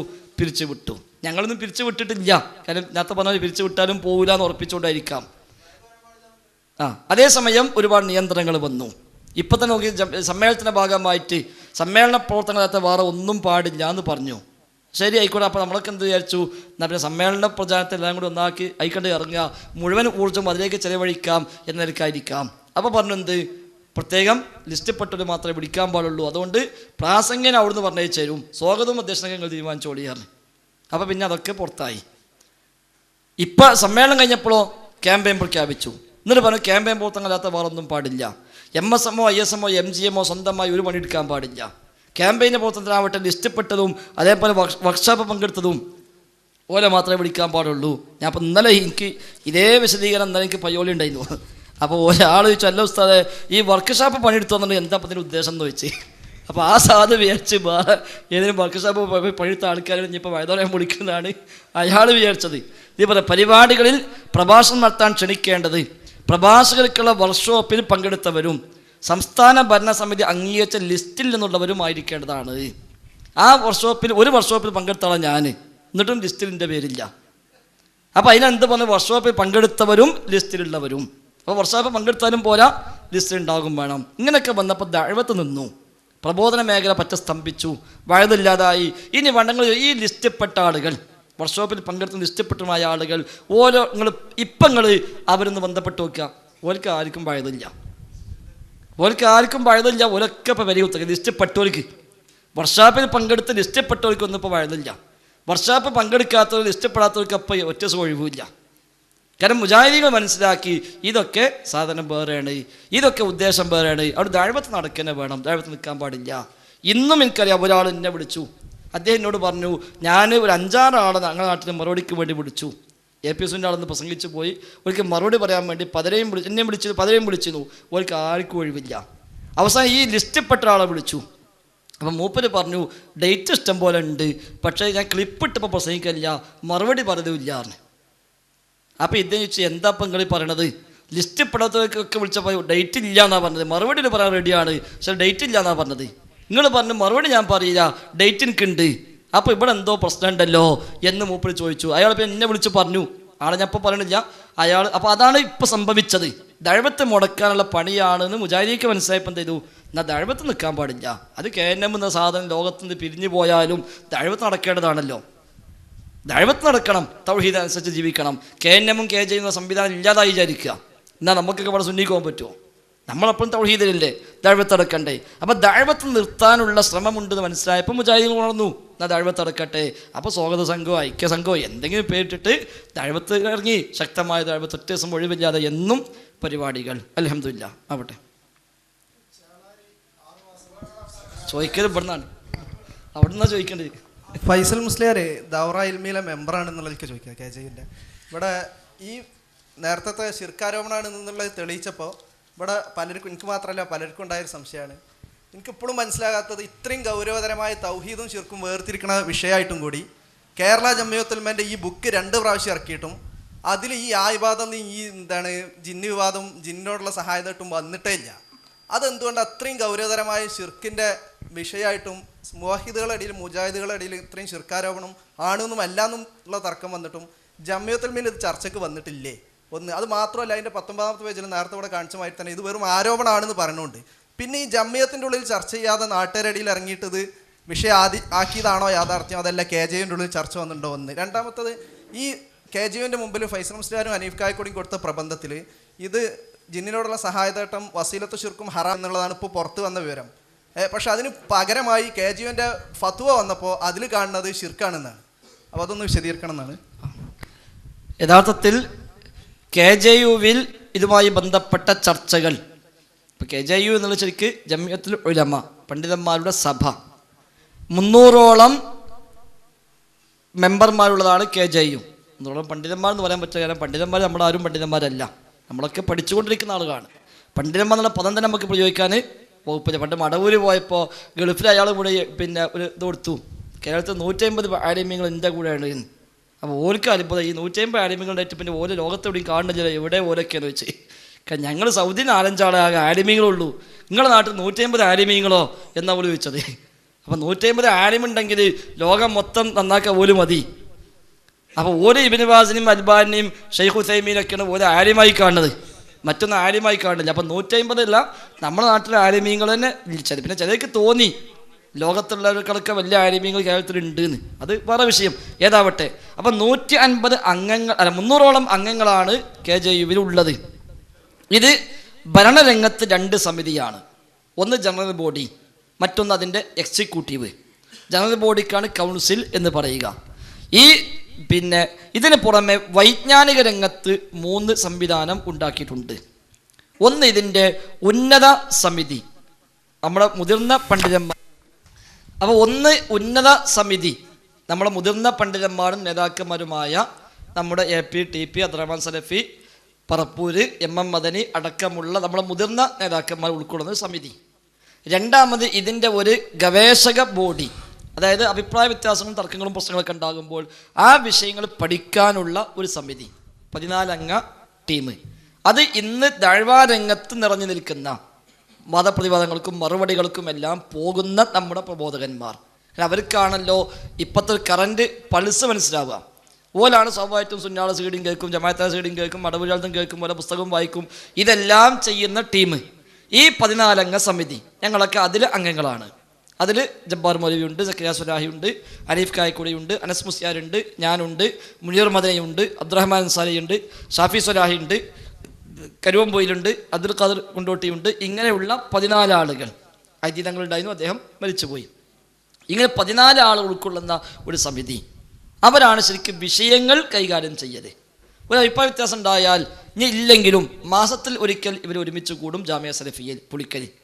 എന്നിട്ട് ഓരോ വിഷയം തിരഞ്ഞെടുത്ത് ആ വിഷയത്തിൽ കിതാബുകൾ വെച്ചുകൊണ്ട് കൃത്യമായി എല്ലാവരും ചർച്ച ചെയ്യുകയും അങ്ങോട്ടും ഇങ്ങോട്ടും അത് ഷെയർ ചെയ്യുകയും അതൊരു പ്രബന്ധമാക്കി തയ്യാറാക്കി മറ്റ് ഈ ഉന്നത സമിതിയുടെയും കൂടെ അവരും ഒന്നിച്ചു കൂടുന്ന ഒരു സദസ്സിൽ വെച്ച് ഈ പ്രബന്ധം അവതരിപ്പിക്കുകയും അതിലേക്ക് വല്ല തിരുത്തലോ കൂട്ടലോ കുറക്കലോ ഒക്കെ ആവശ്യമുണ്ടെങ്കിൽ അവരെ കൂടി നിർദ്ദേശിക്കുകയും അതും കൂടി ഉൾക്കൊള്ളിച്ചുകൊണ്ട് ഈ പ്രബന്ധം ഒന്നുകൂടെ തർത്തീവാക്കുകയും ചെയ്യും.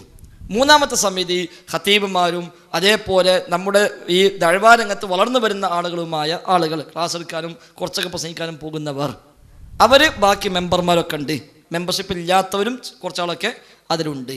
അവരെ ഒരു 6 മാസത്തിലൊരിക്കലും ഒന്ന് വിളിച്ചു കൂട്ടിയിട്ട് നമ്മൾ ഇതുവരെയുള്ള ഈ ചർച്ചയുടെ ഒരു ആകത്തുക അതൊരു പ്രബന്ധമാക്കി അവർക്ക് മുമ്പിൽ അവതരിപ്പിക്കുകയും ഒരു കോപ്പി എടുത്ത് അവർക്ക് എല്ലാവർക്കും കൊടുക്കുകയും ചെയ്യും. അതിലൂടെ അതോടുകൂടി ഈ വിഷയം എന്ത് ചെയ്തു നമ്മുടെ ഫീൽഡിലേക്ക് എത്തും. ഈ ഖത്തീബുമാരിലൂടെയാണല്ലോ ഫീൽഡിലേക്ക് എത്താനുള്ളത്. ഇതാണ് ജമിഅത്തുൽ ഉലമയുടെ സാധാരണ പതിവ്. എന്നാൽ ഈ വിഷയത്തിൽ ഈ പതിവുകളൊന്നും പാലിക്കപ്പെട്ടിട്ടില്ല. ഈ വക ചർച്ചകളൊന്നും ഉണ്ടായിട്ടുമില്ല. ഇത് ഈ സിറ്റിങ്ങിൽ മാസത്തിൽ നടക്കുന്ന ഈ ഒരു സിറ്റിങ് ദൗറ എന്ന് പറയും അതിന്. ഈ ദൗറയിൽ കഴിഞ്ഞ വർഷത്തെ ഡിസംബറിൽ, ഇക്കഴിഞ്ഞ ഡിസംബറല്ല അതിന് മുമ്പ് 2011 ഡിസംബറിൽ കൂടിയ സിറ്റിങ്ങിൽ സ്വാഭാവികമായും പല സംസ്ഥാനങ്ങൾക്കിടയിൽ ഈ വിഷയം അനൗദ്യോഗികമായി കയറി വന്നു. അന്ന് വിഷയം വേറെയായിരുന്നു. ആ വിഷയത്തിനിടയിൽ ഈ സംസാരം കടന്നു വന്നു. സംസാരം വന്നപ്പോൾ അവിടെ വെച്ച് പലരോടും അഭിപ്രായം ചോദിച്ചു. നിങ്ങളുടെ അഭിപ്രായം എന്താ എന്ന് പലരോടും അവിടെ ചോദിച്ചു. അപ്പോൾ അന്ന് ഒട്ടുമിക്ക ആളുകളും ഈ വിഷയം അത്ര ഇതിനാഴത്തിലേക്ക് ഇറങ്ങി ആലോചിച്ചവർ അല്ല. കാരണം ആവശ്യം വന്നിട്ടില്ല. നമ്മളൊക്കെ തന്നെ ഇതിലേക്ക് ഇപ്പോഴാണ് ഇറങ്ങിയത്. ഇതിനു മുമ്പ് നമ്മളൊക്കെ ആലോചിക്കേണ്ട ആവശ്യം തോന്നിയിട്ടില്ല. പിന്നെ പ്രശ്നമായി വരുമ്പോൾ സ്വാഭാവികമായിട്ടും പിന്നെ പഠിക്കേണ്ടി വരും. അപ്പോൾ അന്ന് പലരും ഈ വിഷയം പഠിച്ചിട്ടില്ല. അപ്പോൾ ചിലർ ശിർക്ക് എന്ന് പറഞ്ഞു, ചിലർ ശിർക്കല്ല എന്ന് പറഞ്ഞു, ശിർക്കിലേക്കുള്ള വഴി എന്ന് പറഞ്ഞു. പല അഭിപ്രായങ്ങൾ അവിടുന്ന് വന്നു. ഞാനന്ന് പറഞ്ഞു ഞാൻ ആ വിഷയം പഠിച്ചിട്ടില്ല, അവിടെ എനിക്കത് പറയാൻ കഴിയില്ല എന്ന് ഞാൻ അങ്ങനെ തന്നെ പറഞ്ഞു. അന്ന് ഞാൻ പഠിച്ചിട്ടില്ല, അതിനെ സത്യം. അപ്പം ചെയ്യാൻ പറ്റുമോ? നമ്മൾ ചെയ്യാൻ പറ്റൂല. എന്തായിരുന്നാലും അതൊരു അപകടത്തിലേക്കുള്ള വഴിയാണ്, ചെയ്യാൻ പാടില്ല. അപ്പോൾ അത് രേഖപ്പെടുത്തി. അതാണ് ഇപ്പോൾ പന്നൂർ പിന്നെ വിചിന്തത്തിൽ എഴുതിയത് ശിർക്കല്ല എന്ന് ഫൈസൽ മുസ്ലിയാർ പറഞ്ഞു പറഞ്ഞത്. ഇങ്ങനെ വന്നപ്പോൾ സ്വാഭാവികമായിട്ടും പിന്നെ ചർച്ച വന്നു. എങ്കിൽ നമുക്ക് എന്തുകൊണ്ട് ഈ വിഷയം നമ്മുടെ ഒരു മാസത്തെ വിഷയമാക്കി മാറ്റിക്കൂടാ? ഒരു മാസത്തെ സിറ്റിങ്ങിൽ നമുക്ക് ഈ വിഷയം ചർച്ചയ്ക്ക് എടുക്കാമല്ലോ. എന്നിട്ട് എല്ലാവർക്കും പഠിക്കാനുള്ള വിഷയം എന്നാൽ ശരിയാക്കാം. അങ്ങനെ 2012 ജനുവരിയിലെ സിറ്റിങ്ങിലേക്ക് ഈ വിഷയം നിശ്ചയിച്ചു. എങ്കിൽ ആര് ഈ വിഷയം പ്രബന്ധം അവതരിപ്പിക്കും എന്ന ചോദ്യം വന്നപ്പോൾ അവിടെ ഏറ്റെടുക്കാൻ ആരുണ്ടായില്ല. അപ്പം ഞാൻ പറഞ്ഞു ഞാൻ ഏറ്റെടുക്കാം, പക്ഷേ അനീഫ് കായക്കൂടി എന്നെ സഹായിക്കണം. ഞാനിത് 100% ആത്മാർത്ഥമായി പറയും. എനിക്കന്ന് ഇതിൻ്റെ ഉള്ളിലെ ഈ കളികളൊന്നും എനിക്കറിയില്ല. ഇതിൻ്റെ ഉള്ളിൽ മൂവർ സംഘം ഉണ്ടെന്നോ പലവർ സംഘം ഉണ്ടെന്നോ അതൊന്നും എനിക്കറിയില്ല. ഞാൻ ആത്മാർത്ഥമായി എനിക്ക് വിഷയം പഠിക്കാനുമായി. പിന്നെ എന്തുകൊണ്ട് കായക്കൊടി വേണമെന്ന് പറഞ്ഞു? സാധാരണ മടവൂരികൾക്കെതിരെ വേദി കൈകാര്യം ചെയ്യുന്ന ആളാണല്ലോ അദ്ദേഹം. അതുകൊണ്ട് ഈ വിഷയത്തിൽ അദ്ദേഹത്തിൻ്റെ പക്കൽ ഒരുപാട് തെളിവുകളും മറ്റും അദ്ദേഹം ശേഖരിച്ചിട്ടുണ്ടാവും. ഞാൻ മടവൂരികളുമായി ബന്ധപ്പെട്ട ഏരിയയ്ക്ക് അധികം ഇറങ്ങാത്തത് കൊണ്ട് ആ സൈഡ് എനിക്കറിയില്ല. അതുകൊണ്ട് ഞാനത് പറഞ്ഞു. അങ്ങനെ ഞങ്ങൾ രണ്ടാളും ഒന്നിച്ചിരുന്നിട്ടാണ് ഈ വിഷയം തയ്യാറാക്കിയത്. 2-3 ദിവസങ്ങൾ അദ്ദേഹത്തിൻ്റെ വീട്ടിൽ ഞാൻ പോയി താമസിച്ചു. അദ്ദേഹം എൻ്റെ അടുക്കത്ത് ഇങ്ങോട്ട് വന്നു. അങ്ങനെ ഇരുന്നിട്ട് ആണ് ഞങ്ങളിത് തയ്യാറാക്കിയത്.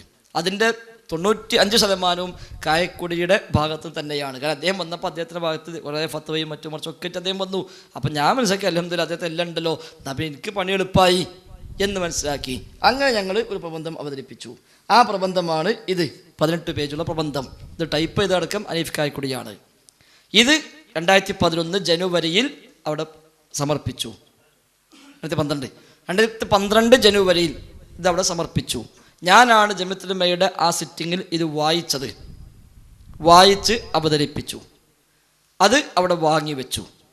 ഇതിൽ യാ ഇബാദയുമായി ബന്ധപ്പെട്ട് ശിർക്ക് എന്ന് പറഞ്ഞിട്ടില്ല. ഇതിൽ വന്നത് യാ ഇബാദയിൽ 3 പോയിന്റ് പറഞ്ഞു. ഒന്ന്, യാ ഇബാദ അഈനൂനി എന്ന ഹദീസിൻ്റെ സനദിനെക്കുറിച്ചുള്ള ദീർഘമായ ചർച്ചയ്ക്ക് ഇവിടെ മുതിരുന്നില്ല. ഈ ഹദീസ് ദുർബലമാണെന്നാണ് ഭൂരിപക്ഷ പണ്ഡിതരും അഭിപ്രായപ്പെടുന്നത്. സൂക്ഷ്മ പഠനത്തിന് ഷെയ്ഖ് നാസുദ്ദീൻ അൽബാനിയുടെ സിൽസിലത്തുൽ അഹാദീസുൽ ദഈഫ വായിക്കുക, നമ്പർ 615.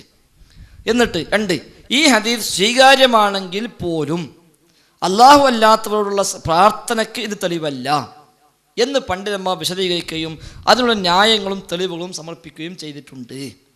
അപ്പോൾ സ്വഹീഹ് അല്ലെന്ന് ആദ്യം പറഞ്ഞു, സ്വഹീഹ് ആണെങ്കിൽ തന്നെ തെളിവല്ല എന്നാണ് ഇതിൽ പറഞ്ഞത്. പിന്നെ 3, യാ ഇബാദല്ലാ എന്നതുകൊണ്ട് ഉദ്ദേശിക്കപ്പെടുന്നത് മലക്കുകളും ജിന്നുകളുമാണ് എന്നാണ് ഒരു വിഭാഗം പണ്ഡിതന്മാർ അഭിപ്രായപ്പെടുന്നത്. നാം കാണുന്നില്ലെങ്കിലും അവയെ ഹാജറായി പരിഗണിക്കണം എന്നാണ് ഈ പണ്ഡിതന്മാരുടെ വീക്ഷണം. എന്നാൽ സൂക്ഷ്മവും പ്രമാണബദ്ധവുമായ അഭിപ്രായങ്ങൾ നാം നേരത്തെ വ്യക്തമാക്കുകയുണ്ടായി. 4, ബസാർ റിപ്പോർട്ട് ചെയ്ത ഹദീസിന്റെ സ്ഥാനത്തിൽ ഇബാദല്ലാ എന്നുകൊണ്ട് ഉദ്ദേശിക്കപ്പെടുന്ന മലക്കുകൾ മാത്രമാണെന്ന് അഭിപ്രായപ്പെട്ട പണ്ഡിതന്മാരുണ്ട്. അപ്പോൾ ജിന്നും മലക്കും എന്ന് പറഞ്ഞവരുണ്ട്, മലക്ക് മാത്രമാണെന്ന് പറഞ്ഞവരുമുണ്ട്. അടുത്ത പോയിന്റ്, ഒരാൾ ഒരു മരുഭൂമിയിൽ ഒറ്റപ്പെട്ടു പോയാൽ നടത്തുന്ന ദിക്റിൻ്റെ ഭാഗമാണിത് എന്ന് ഷെയ്ഖ് സ്വാലിഹ് അൽ ഷെയ്ഖിൻ്റെ അഭിപ്രായം കൂടി നാം ഇതോടൊപ്പം ചേർത്ത് വായിക്കുക. ഇത് സ്വഹീഹാണെന്ന് പരിഗണിച്ചാൽ തന്നെ ഇത് അത്തരം സാഹചര്യങ്ങളിലേക്ക് മാത്രം പരിമിതവും ഹദീസിൽ വന്ന പദങ്ങളിൽ മാത്രം ഒതുങ്ങി നിൽക്കേണ്ടതുമാണെന്നാണ് പണ്ഡിതാഭിപ്രായം. അപ്പോൾ സ്വഹീഹ് ആണെങ്കിൽ എന്ത് വരണം? ആ പദം പറയാം, ആ സ്ഥലത്ത് പറയാം, അതിനപ്പുറത്തേക്ക് ഇത് കൊണ്ടുപോകാൻ പാടില്ല. ഇതാണ് യാ ഇബാദത്തിൽ ഞങ്ങൾ അവതരിപ്പിച്ച പ്രബന്ധം. പിന്നെ ജിന്നുമായി സഹായം തരുന്ന വിഷയം സ്വാഭാവികമായി ഇതിൻ്റെ കൂടെ ചർച്ചയ്ക്ക് വന്നിട്ടുണ്ട്. അത് വരേണ്ടതില്ലായിരുന്നു, പക്ഷേ ഇത് രണ്ടും കൂട്ടി യോജിപ്പിക്കണം എന്ന് താല്പര്യം മൂപ്പരുള്ളതുകൊണ്ടാണോ എന്ന് എനിക്കറിയില്ല, അത് കൊണ്ടുവന്നു. ഇതിൽ വ്യത്യസ്ത ഫത്വ കൊടുത്തിട്ടുണ്ട്. ഷിർക്കായ ഫത്വ കൊടുത്തു, ഷിർക്കല്ലാത്ത ഫത്വ കൊടുത്തു, ഹറാമിൻ്റെ ഫത്വയും കൊടുത്തു. അവസാനം കൊടുത്തത് ജിന്നിനോടുള്ള സഹായത്തേട്ടത്തിൻ്റെ വിശദീകരണമായി ഷെയ്ഖ് സ്വാലിഹ് ആലു ഷെയ്ഖ് നടത്തിയ ഒരു പരാമർശം ശ്രദ്ധയിൽപ്പെടുത്തിക്കൊണ്ട് അവസാനിപ്പിക്കുന്നു. അങ്ങനെയാണ് പ്രബന്ധം അവസാനിക്കുന്നത്. അതെന്താ? അൽ ഇസ്തിആനതു ബിൽ ജിന്നി ഹറാമുൻ, ജിന്നോട് സഹായത്തേടൽ ഹറാമാണ്.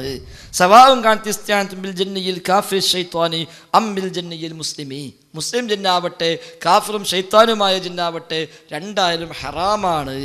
ഉദാഹരണത്തിന് ഇദ്ദത്തി അതില്ല, അതിന് പല തെളിവുമുണ്ട്. ഇതാണ് അവസാനം കൊടുത്ത ഫത്വ. അതോടുകൂടി പ്രബന്ധം അവസാനിക്കുകയുമാണ്. ഇതവിടെ കൊടുത്തു, ഇതവിടെ വാങ്ങി വെച്ചു. കഴിഞ്ഞ 2012 ജനുവരിയിൽ അന്നത്തോടു കൂടി മാസാന്ത സിറ്റിംഗ് അവസാനിക്കുകയും ചെയ്തു. പിന്നത്തെ ഈ 12 മാസം, ഒരു കൊല്ലമായിട്ട് പിന്നെ ആ സിറ്റിങ്ങേ ഉണ്ടായിട്ടില്ല. ഇത് വാങ്ങി വെച്ചിട്ട് പിന്നെ കൂടിയ അവരുടെ ഒരു എക്സിക്യൂട്ടീവ് യോഗത്തിലാണെന്ത് ഷിർക്ക് തീരുമാനിച്ചത്. അതാണ് പിന്നീട് സർക്കുലറായി യൂണിറ്റിലേക്ക് വന്നതും. അപ്പം ദൗറയിൽ അത് പറഞ്ഞിട്ടില്ല. ശേഷം വന്ന അവരെ മീറ്റിങ്ങിൽ തീരുമാനിച്ചു ഷിർക്ക് തന്നെയാണ്. എക്സിക്യൂട്ടീവ് പറഞ്ഞാൽ അബ്ദുറഹ്മാൻ സലഫിയുണ്ട്, എം എം മദനിയുണ്ട്, പിന്നെ അബ്ദുൾ റസാഖ് വാക്കവിയുണ്ട്, മായിൻകുട്ടി സുല്ലമിയുണ്ട്. ഇതൊക്കെയാണ് എക്സിക്യൂട്ടീവ്. ആ എക്സിക്യൂട്ടീവ് തീരുമാനിച്ചു ഷിർക്ക് തന്നെയാണ്. ഒരു പണ്ടേ തീരുമാനിച്ചിട്ടുണ്ട്. അത് സർക്കുലറായി അയച്ചെന്നു. അതോടെ കൊണ്ട് ആയിരിക്കാം 12 മാസമായി പിന്നെ മാസാന്ത സിറ്റിംഗ് ഉണ്ടായില്ല. ഫെബ്രുവരിയിൽ പിന്നെ കൂടി, വിട്ടുപോയതാണ്, ഫെബ്രുവരിയിൽ പിന്നെ കൂടി. പക്ഷെ അന്ന് ഹാജർ വളരെ കുറവായി, ഞങ്ങൾ കുറച്ചാളെ ഉണ്ടായിരുന്നുള്ളൂ. അന്ന് ബഷീർ സലഫി പൂളപ്പോയി ചോദിച്ചു, കഴിഞ്ഞ ദൗറയിൽ തീരുമാനിച്ചത് പ്രകാരമല്ലല്ലോ ഇപ്പം തീരുമാനം വന്നത്, ദൗറയിൽ ഷിർക്ക് എന്ന് പറഞ്ഞിട്ടില്ലല്ലോ, പിന്നെ എങ്ങനെ ഷിർക്ക് എന്നായി മാറി എന്ന് ബഷീർ സലഫി പൂളപ്പോയി ചോദിച്ചു. അപ്പോൾ അഹമ്മദ് മദനി നീച്ചു നിന്നിട്ട് പറഞ്ഞു, അതൊക്കെ തീരുമാനിച്ചു കഴിഞ്ഞ വിഷയം വെറുതെ വസ്വാസം ഉണ്ടാക്കുക, ഇരിക്കവിടെ എന്ന് പറഞ്ഞ് 4 ഒച്ചട്ടാണ് അവിടെ ഇരുത്തി. അത് കഴിഞ്ഞ് ഞങ്ങളൊക്കെ 12 മണിക്ക് പിരിഞ്ഞു പോവുകയും ചെയ്തു. ഇതാണ്ടായി. അതിന് ശേഷം പിന്നെ ഇതുവരെ ആ ദൗറ ഉണ്ടായില്ല.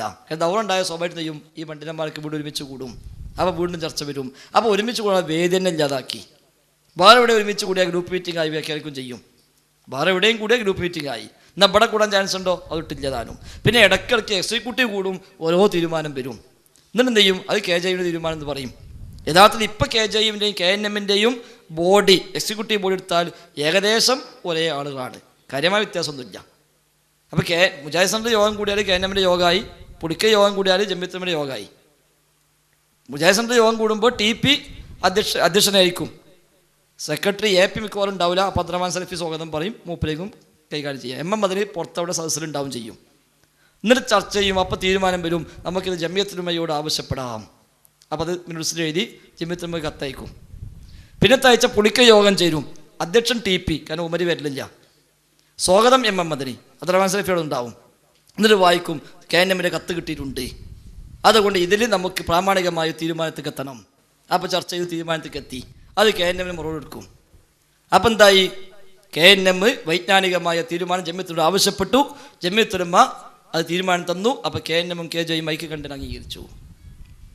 ഇതാണ് കുറേ കാലമായിട്ട് ഇപ്പം നടക്കുന്നത്. പേരെന്താണ്? KJ പറഞ്ഞില്ലേ, KNM പറഞ്ഞില്ലേന്നാ. എന്നാൽ ഈ KNM-നും KJ-നും മറ്റു മനുഷ്യന്മാരോ അതൊന്നും ഇതിൽ ഇടപെടണില്ല, വരുന്നില്ല. ഈ സമ്മേളനത്തിന് ഒരാഴ്ച മുമ്പ് മദിനെ കണ്ടപ്പോൾ ഞാൻ പറഞ്ഞു, നമുക്ക് സാർ ആ സിറ്റിംഗ് ഒന്ന് രണ്ടാമത് തുടങ്ങണമല്ലോ. ഇൻഷാ അല്ലാഹ് സമ്മേളനം കഴിയട്ടെ എന്നോട്. അപ്പോൾ യഥാർത്ഥത്തിൽ ഇതാണ് ഇപ്പോൾ സംഭവിക്കുന്നത്. അപ്പോൾ അവിടെ ദൗറയിൽ അവതരിപ്പിച്ച പ്രബന്ധം ഇതാണ്, അതിൽ ഇതാണ് പറഞ്ഞത്. പിന്നെ സഹായം ചോദിക്കുന്ന വിഷയം പറഞ്ഞപ്പോൾ ഷിർക്ക് എന്ന് പറഞ്ഞിട്ടുണ്ട്.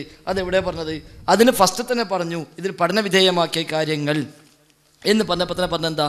ദുആഉം അതിൻ്റെ പര്യായങ്ങളായി വരുന്ന ഇസ്തിആന, ഇസ്തിഗാസ, ഇസ്തിആദ എന്നിവയും അല്ലാഹു അല്ലാത്ത ആരോടും മനുഷ്യൻ, മലക്ക്, ജിന്ന് നടത്താൻ പാടില്ല എന്ന വിഷയത്തിൽ പണ്ഡിതന്മാർക്കിടയിൽ അഭിപ്രായ വ്യത്യാസമില്ല. ദുആഉം അതിൻ്റെ പര്യായമായി വരുന്ന ഇസ്തിആനയും പറഞ്ഞത്. അപ്പം അല്ലാത്തതോ അതിൽ വ്യത്യാസം ഉണ്ട് അർത്ഥം. അത് ഈ പറഞ്ഞത് നമുക്കാർക്കും തർക്കവുമില്ല. അപ്പം ഇതാണ് അവിടെ സംഭവിച്ചത് എന്ന് സൂചിപ്പിക്കുക. പിന്നെ ഈ പുസ്തകത്തിൻ്റെ കാര്യം, ഇത് യഥാർത്ഥത്തിൽ ജമിയത്തുലമ അങ്ങനെ ഒരു ഔദ്യോഗികമായി കൂടുതൽ ചെറുക്കിയ ബുക്കല്ല. അതുകൊണ്ട് തന്നെ നമ്മൾക്ക് ഇതിലേ സംസാരിച്ചപ്പോഴും ജമിയത്തുലമയുടെ പേരിൽ ഇറങ്ങിയ പുസ്തകം എന്ന് പറഞ്ഞത് ഇത് വെറുതെ പറഞ്ഞില്ല. ഇത് ഞങ്ങൾ ആ പറഞ്ഞ സിറ്റിങ്ങിൽ, ഈ പറഞ്ഞ ജനുവരിയിലെ സിറ്റിങ്ങിലോ ഫെബ്രുവരി രണ്ടാലും എനിക്ക് ഓർമ്മ, ഒന്നുകിൽ ജനുവരി അല്ലെങ്കിൽ ഫെബ്രുവരി, ആ സിറ്റിങ്ങിൽ കുണ്ടോട്ടിയിലെ നമ്മളെ ഖാദർബായി പറഞ്ഞു ഇങ്ങനെ പുസ്തകം ഇറങ്ങുന്നുവെന്ന് കേൾക്കുന്നുണ്ട്. അങ്ങനെ ഉണ്ടെങ്കിൽ അതിൻ്റെ ഒരു കോപ്പി ഇത് ഇറങ്ങുന്നതിന് മുമ്പ് ഈ ജമിയത്തുലമ മെമ്പർമാർക്ക്, ചുരുങ്ങിയ പക്ഷം ഈ ദൗറയിലെ ഈ മെമ്പർമാർക്കെങ്കിലും അതിൻ്റെ കോപ്പി തരണം. ഓലൊക്കെ വായിച്ചു നോക്കി ഓലക്ക് വല്ല അഭിപ്രായം ഉണ്ടെങ്കിൽ അതും കൂടി ഒന്ന് പരിഗണിക്കണം പുസ്തകം ഇറങ്ങുന്നതിന് മുമ്പ്. കാരണം ഇതൊരു വ്യക്തി എഴുതുന്ന പുസ്തകമല്ലല്ലോ, ഇത് ഒരു സംഘടന എഴുതുന്ന പുസ്തകമല്ലേ. പുറത്തിറങ്ങിയ ശേഷം പിന്നെ ഒരു അബദ്ധം ഉണ്ടായി എന്ന് നമ്മൾ പറഞ്ഞിട്ട് കാര്യമില്ലല്ലോ. അതുകൊണ്ട് അങ്ങനെ പുസ്തകം ഇറങ്ങുന്നു കേട്ടു, ഇറങ്ങുന്നുണ്ടെങ്കിൽ ഇറക്കുന്നതിന് മുമ്പ് ഒരു കോപ്പി എല്ലാവർക്കും തരണം. അപ്പോൾ മദിനി പറഞ്ഞു അത് പ്രസ്സിൽ കൊടുത്തു കഴിഞ്ഞു പറഞ്ഞു. അപ്പം അതിന് മുമ്പ് എഴുതലും കഴിഞ്ഞിട്ടുണ്ട്, പ്രസ് കൊടുക്കലും കഴിഞ്ഞിട്ടുണ്ട്. അവിടുന്ന് ഒരു 4 ദിവസം കഴിഞ്ഞപ്പോഴാണ് നമ്മുടെ ചേലേമ്പ്ര പരിപാടി വെച്ചിട്ട്, പൈങ്ങോട്ടൂർ പരിപാടി വെച്ചിട്ട് അതിൻ്റെ പ്രകാശനം ഉണ്ടായത്. അപ്പോൾ അതാണ് പുസ്തകത്തിൻ്റെ കഥ. അപ്പോൾ പിന്നെ മനസ്സിലായത് അത് 3 ആൾ കോഴിക്കോട് മെട്രോ ടവറിൽ റൂം എടുത്തിട്ട് ഇരുന്ന് എഴുതിയതാണ്. ജമിയത്തുലമയുടെ പേരിൽ പുറത്തിറങ്ങി എന്ന് മാത്രമേ ഉള്ളൂ. അങ്ങനെ ഇറങ്ങി നോക്കുമ്പോൾ ഒരുപാട് അബദ്ധം. അപ്പോൾ എന്ത് ചെയ്യും? ഇനിയിപ്പോൾ അതിൽ ഉത്തരവാദപ്പെട്ട മെമ്പർമാർ നിലയ്ക്ക് നമുക്കൊരു ബാധ്യത ഉണ്ടല്ലോ. അങ്ങനെ ഒരുപാട് ആളുകൾ കൂടി ഒരു കത്തുണ്ടാക്കി, ഇതിലുള്ള അബദ്ധങ്ങളൊക്കെ സൂചിപ്പിച്ചുകൊണ്ട് ഒരു കത്തുണ്ടാക്കി മദിനിക്കും അതേപോലെ ഉമരിക്കും AP-ക്കും TP-ക്കും ഔദ്യോഗികമായി കൊണ്ടുപോയി കൊടുത്തു. ഈ പുസ്തകത്തിൽ കുറേ അബദ്ധങ്ങളുണ്ട്, പ്രമാണവിരുദ്ധമായതുണ്ട് എന്ന് പറഞ്ഞ് കൊണ്ടുപോയി കൊടുത്തു. ഷാഫി സ്വലാഹിയാണ് അത് കൊണ്ടുപോയി കൊടുത്ത ആൾ. 38 ആളിൽ ഒപ്പിട്ടു. അതാണ് പിന്നെ എറണാകുളത്ത് നിന്ന് ഒരാൾ പറഞ്ഞത് 38 പോത്തുകൾ ഒരു എഴുത്തുമായി വന്നിട്ടുണ്ട് പറഞ്ഞ്. ഈ 38 ആളിൽ അബ്ദുൽ ഹഖ് സുലൈമി ആമയൂരുണ്ട്, സുഹൈർ ചുങ്കത്രയുണ്ട്. ഇങ്ങനെയുള്ള നമ്മുടെ മുതിർന്ന പണ്ഡിതന്മാരും പ്രബോധകന്മാരും ഒക്കെ ഉള്ള ഒരു സമിതിയെ പറ്റിയാണ് പറഞ്ഞത്. അത് കഴിഞ്ഞ് പിന്നെ ശേഷം വീണ്ടും എഴുത്ത് കൊടുത്തു. ഈ പുസ്തകത്തിൽ രേഖാമൂലം ഞാൻ ആരും പരാതി പറഞ്ഞിട്ടില്ല എന്ന് ഇനിയും പറയണ്ടെഴുതിയിട്ട് ഒരു 70ഓളം ആളുകൾ കൂടി ഒപ്പിട്ടിട്ട് വീണ്ടും കൊടുത്തു. അതിൽ കൊടുത്തെന്താണ്? ഇതിൽ അഭിപ്രായ വ്യത്യാസങ്ങൾ ഞങ്ങൾക്കെല്ലാം ഉണ്ട്, അതുകൊണ്ട് ഇതിന് ഒരു ചർച്ചയ്ക്ക് ഞങ്ങളെല്ലാം വിളിക്കണം എന്ന് പറഞ്ഞ് എഴുത്ത് കൊടുത്തു. ഒരു ചർച്ചയ്ക്ക് ഞങ്ങളെ വിളിക്കണം എന്ന് പറഞ്ഞ് എഴുത്ത് കൊടുത്തു. അതിൽ ഞാനും ഒപ്പിട്ടിട്ടുണ്ട്. അതോടെ വാങ്ങിച്ചു ഇൻഷാ സമ്മേളനം കഴിയട്ടെ എന്ന് പറഞ്ഞ് വെച്ചിട്ടാണ് ഇതുവരെ പിന്നെ വിളിച്ചിട്ടില്ല. ഇനി വിളിക്കേണ്ടി വരില്ല. കാരണം എന്താ, മിക്കവാറും ഒക്കെ ഇങ്ങോട്ട് പിരിച്ചിട്ട് കഴിഞ്ഞാൽ പിന്നെ പിരിച്ചിട്ട് വിളിക്കേണ്ട ആവശ്യമില്ലല്ലോ. അപ്പോൾ അതാണ് യഥാർത്ഥത്തിൽ ഇപ്പോൾ സംഭവിക്കുന്നത്. 2-3 ആളുകളുടെ താല്പര്യത്തിനനുസരിച്ച് സംഘടനയെ കൊണ്ടുപോയിക്കൊണ്ടിരിക്കുന്നു. അതിന് എന്തും പറയാനും എന്തും പ്രചരിപ്പിക്കാനും തയ്യാറാകുന്നു. അപ്പോൾ അവരെ കൈകളിൽ നിന്ന് സംഘടനയെ രക്ഷപ്പെടുത്തണം. അവരെ കൈകളിൽ നിന്ന് KJയും KNM രക്ഷപ്പെട്ടു പോരണം. 100% ആത്മാർത്ഥമായ നിഷ്പക്ഷമായ ചർച്ചകൾ ഈ രംഗത്തുണ്ടാവണം. എന്നിട്ട് എന്താണോ പ്രമാണം പറയുന്നത് അത് എല്ലാവർക്കും അംഗീകരിക്കാം. അതാണ് ഹുസൈൻ സലഫി സമ്മേളനത്തിൽ പറഞ്ഞത്. ഈ കാലം വരെ ലോക സലഫി പണ്ഡിതന്മാർ പറഞ്ഞ മറുപടി ഉണ്ട് ഒരു സ്ഥലത്ത്. ആ മറുപടി നമുക്ക് അംഗീകരിക്കാമോ എങ്കിൽ നമ്മളെല്ലാവരും അതിൽ യോജിക്കുക. ഇനി അത് അംഗീകരിക്കുന്നതിന് അപകടമുണ്ടോ എങ്കിൽ നമുക്ക് ഇനിയും ചർച്ച നടക്കട്ടെ. എന്നിട്ട് എന്താണോ നമ്മൾ എത്തിപ്പെടുന്ന തീരുമാനം അതിലേക്ക് നമുക്ക് എല്ലാവർക്കും ഒന്നിച്ചു പോകാമല്ലോ. അതിനാണ് പിന്നെ ആ കോലത്തെ അദ്ദേഹത്തെ ആക്രോശിച്ച് അദ്ദേഹത്തെ ഏർപ്പാക്കിയത്. അപ്പം ഇതിലൊന്നും ആ നിലക്കുള്ള ഒരു നിഷ്പക്ഷമായ ചർച്ചകളും പഠനങ്ങളും നടന്നിട്ടില്ല എന്നതാണ് സൂചിപ്പിക്കാനുള്ളത്. 10 പണ്ഡിതന്മാർ കൂടിയിട്ട് പിന്നെ ജനങ്ങളെ പഠിപ്പിക്കാൻ വേണ്ടി ഇന്ന വിഷയവും വിഷയം കൂടി ഇട്ടിട്ടൊരു 10 പണ്ഡിതന്മാർ കൂടിയിട്ട് ഒപ്പിട്ട് നല്ലൊരു ഇത് കേട്ടിട്ടുണ്ട്. അതെ, ശരിയാണ്. അതിന് മുമ്പുണ്ടായ ഒരു ചർച്ച, PNന്റെ നേതൃത്വത്തിൽ നടന്ന ഒരു ചർച്ച, അതാണ് ഈ സാധനം. ജിന്നസിലെ വിഷയങ്ങളും മടവുകളും കാപ്പറ്റും എന്ന പേര് പിന്നെ അത് പുറത്തിറങ്ങിയിട്ടുണ്ട്. ഇതിൽ PNന്റെ നേതൃത്വത്തിൽ ഉണ്ടായ ചർച്ച, അത് PN വിളിച്ചു കൂട്ടിണ്ടാക്കിയതായിരുന്നു. അതിൽ ഒരുപാട് കാര്യങ്ങൾ ചർച്ചയ്ക്ക് വന്നു. 21/6/2011 ചൊവ്വാഴ്ച രാവിലെ 9 മണി മുതൽ മദീനത്തുൽ അറബി കോളേജ് ലൈബ്രറി ഓഡിറ്റോറിയത്തിൽ PN അബ്ദുൽ ലത്തീഫ് മദനി, കുഞ്ഞി മുഹമ്മദ് മദനി പറപ്പൂര് എന്നിവരുടെ സാന്നിധ്യത്തിൽ ജിന്നുബാധ, റുഖിയ ശർഇയ്യ എന്നിവ സംബന്ധിച്ച് മുജാഹിദ് പ്രവർത്തകർക്കിടയിൽ ആശയക്കുഴപ്പമുള്ള വിഷയങ്ങൾ സംബന്ധിച്ച് നടന്ന ചർച്ചയിൽ പങ്കെടുത്തവരും KNM KJ മുമ്പാകെ സമർപ്പിക്കുന്നതിനായി അവർ ഏകകണ്ഠമായി അംഗീകരിച്ച് ഒപ്പുവെച്ച കാര്യങ്ങളും: 1. ഖുർആന് കൊണ്ടും അള്ളാഹുവിൻ്റെ നാമങ്ങളും വിശേഷണങ്ങളും കൊണ്ടും ഖുർആനിലും സുന്നത്തിലും സ്വഹിയായി വന്നിട്ടുള്ള ദിക്റുകൾ കൊണ്ടും രോഗശമനത്തിന് വേണ്ടി പ്രാർത്ഥിച്ചുകൊണ്ട് സുന്നത്തിന് സ്ഥിരപ്പെട്ട രീതിയിൽ നിർവഹിക്കുന്ന ഒന്നാണ് റുഖിയ ശർഇയ്യ. 2. റുഖിയ സ്വയം നിർവഹിക്കലാണ് ഏറ്റവും ഉത്തമം. മറ്റൊരാൾക്ക് ചെയ്തു കൊടുക്കുന്നതിനും വിരോധമില്ല. റുഖിയ നിർവഹിക്കുന്ന വ്യക്തി അത് തൊഴിലായി സ്വീകരിക്കുന്നതിനോ താൻ റുഖിയ ചെയ്യുന്നവനാണെന്ന് പരസ്യപ്പെടുത്തുന്നതിനോ ദീനിൽ മാതൃക ഇല്ല. കൂലി നിശ്ചയിക്കുന്നതിനും ന്യായമില്ല. അപ്പോൾ ചെയ്യാം, മറ്റൊരാൾക്ക് ചെയ്തു കൊടുക്കാം. 3. ജിന്നുബാധ ഉണ്ടാകും എന്നത് യാഥാർത്ഥ്യമാണ്. പല കാരണങ്ങളാലും രോഗമുണ്ടാകുന്നത് പോലെ ജിന്നുബാധ മൂലവും രോഗമോ മറ്റു പ്രയാസങ്ങളോ ഉണ്ടാവാം. ആ സമയത്ത് രോഗശമനത്തിനായി സാധാരണ ചികിത്സ തേടുന്നതിനോടൊപ്പം റുഖിയ ശർഇയ്യ ചെയ്യാവുന്നതാണ്. 4. ഒരാളുടെ രോഗകാരണം ജിന്നു ബാധിച്ചതാണ് എന്ന് വഹ്യ് അനുസരിച്ച് നബി സ്വല്ലല്ലാഹു അലൈഹി വസല്ലമക്കല്ലാതെ മറ്റൊരാൾക്കും ഉറപ്പിച്ചു പറയാൻ സാധിക്കില്ല. അപ്പോൾ ഇത് ജിന്നുബാധ തന്നെയാണെന്ന് ഉറപ്പിക്കണമെങ്കിൽ വഹ്യ് വേണം. മറ്റെന്ത് ചെയ്യാം? നമുക്ക് വിചാരിക്കാനേ നിവൃത്തിയുള്ളൂ. 5. പിശാച്ച് മനുഷ്യരിൽ ഷിർക്കിലേക്കും ബിദ്അത്തിലേക്കും ഹറാമിലേക്കുമൊക്കെ എത്തിക്കുന്ന വസ്വാസ് ഉണ്ടാക്കുന്നതാണ് ഏറ്റവും ഗൗരവമുള്ള സംഗതി. എന്നാൽ പിശാച്ച് തോന്നലുകൾക്ക് പുറമെ ശാരീരിക ഉപദ്രവങ്ങളും ഉണ്ടാക്കും. 6. റുഖിയയുടെ ഭാഗമായി അടിക്കുക പോലുള്ള സംഗതികൾ പ്രാമാണികമായി സ്ഥിരപ്പെട്ടതല്ല. 7. റുഖിയ ശർഇയ്യ നടത്തുന്ന വേളയിൽ ജിന്നുമായി സംസാരിക്കുന്നതോ ഏതെങ്കിലും തരത്തിലുള്ള തആമുൽ നടത്തുന്നതോ പാടുള്ളതല്ല. തആമുൽ എന്നാൽ ഇടപെടലുകൾ. 8. റുഖിയ ശർഇയ്യയ്ക്ക് വേണ്ടി പ്രത്യേക കേന്ദ്രങ്ങൾ നടത്തുന്നതിന് യാതൊരു മാതൃകയുമില്ല. അത്തരം കേന്ദ്രങ്ങൾ നടത്തുന്നതിനെ എതിർക്കേണ്ടതാണ്. 9. പിശാചിന്റെ സ്വാധീനത്തിൽ നിന്ന് കരകയറാൻ ആവശ്യമായ ഇസ്ലാമിക നിർദ്ദേശങ്ങൾ മുഴുവൻ ജനങ്ങൾക്ക് പഠിപ്പിക്കേണ്ടതാണ്. 10. റുഖിയ ശർഇയ്യ എത്രത്തോളം ആകാമെന്ന് പ്രവർത്തകരെ ബോധ്യപ്പെടുത്തേണ്ടതും ആശയക്കുഴപ്പങ്ങൾ ഒഴിവാക്കി കൊടുക്കേണ്ടതുമാണ്. 11. ജിന്നുകളോട് സഹായം ചോദിക്കുന്നത് തൗഹീദിന് വിരുദ്ധവും ശിർക്കുമാണ്. 12. റുഖിയ ശർഇയ്യ നിർവഹിക്കുന്ന വേളയിൽ പ്രമാണവിരുദ്ധമായതിനാൽ ഒഴിവാക്കണമെന്ന് പണ്ഡിതന്മാർ നിർദ്ദേശിച്ച കാര്യങ്ങൾ ഒഴിവാക്കേണ്ടതാണ്. ഉദാഹരണങ്ങൾ: പിഞ്ഞാണത്തിലെഴുതി കുടിക്കൽ, റുഖിയയ്ക്ക് വേണ്ടി കാസറ്റുകളും സീഡികളും ഉപയോഗിക്കൽ, മൈക്ക് സെറ്റ് ഉപയോഗിക്കൽ, അന്യ സ്ത്രീകളുമായി തനിച്ചാകലും സ്പർശിക്കലും. 13. ഈ കാര്യങ്ങൾ പരിഗണിച്ച് KJU KNM നിർദ്ദേശിക്കുന്ന മാർഗനിർദ്ദേശങ്ങളോട് യോജിച്ചുകൊണ്ട് മാത്രം എല്ലാവരും പ്രവർത്തിക്കേണ്ടതാണ്. ഇതാണ് 10 ആൾ എഴുതി ഒപ്പിട്ടത്. 10 പണ്ഡിതന്മാർ: C. കുഞ്ഞി മുഹമ്മദ് പറപ്പൂര്, PN അബ്ദുൽ ലത്തീഫ് മദനി, M. അബ്ദുറഹ്മാൻ സലഫി, KK സക്കരിയ സുലാഹി, അബൂബക്കർ സലഫി, ഹനീഫ് കായക്കൊടി, ഷമീർ മദീനി, ഷംസുദ്ദീൻ പാലത്ത്, ഹംസ മദീനി, അഹമ്മദ് അനസ്. ഈ 10 ആളാണ് ഇതിലുള്ളത്.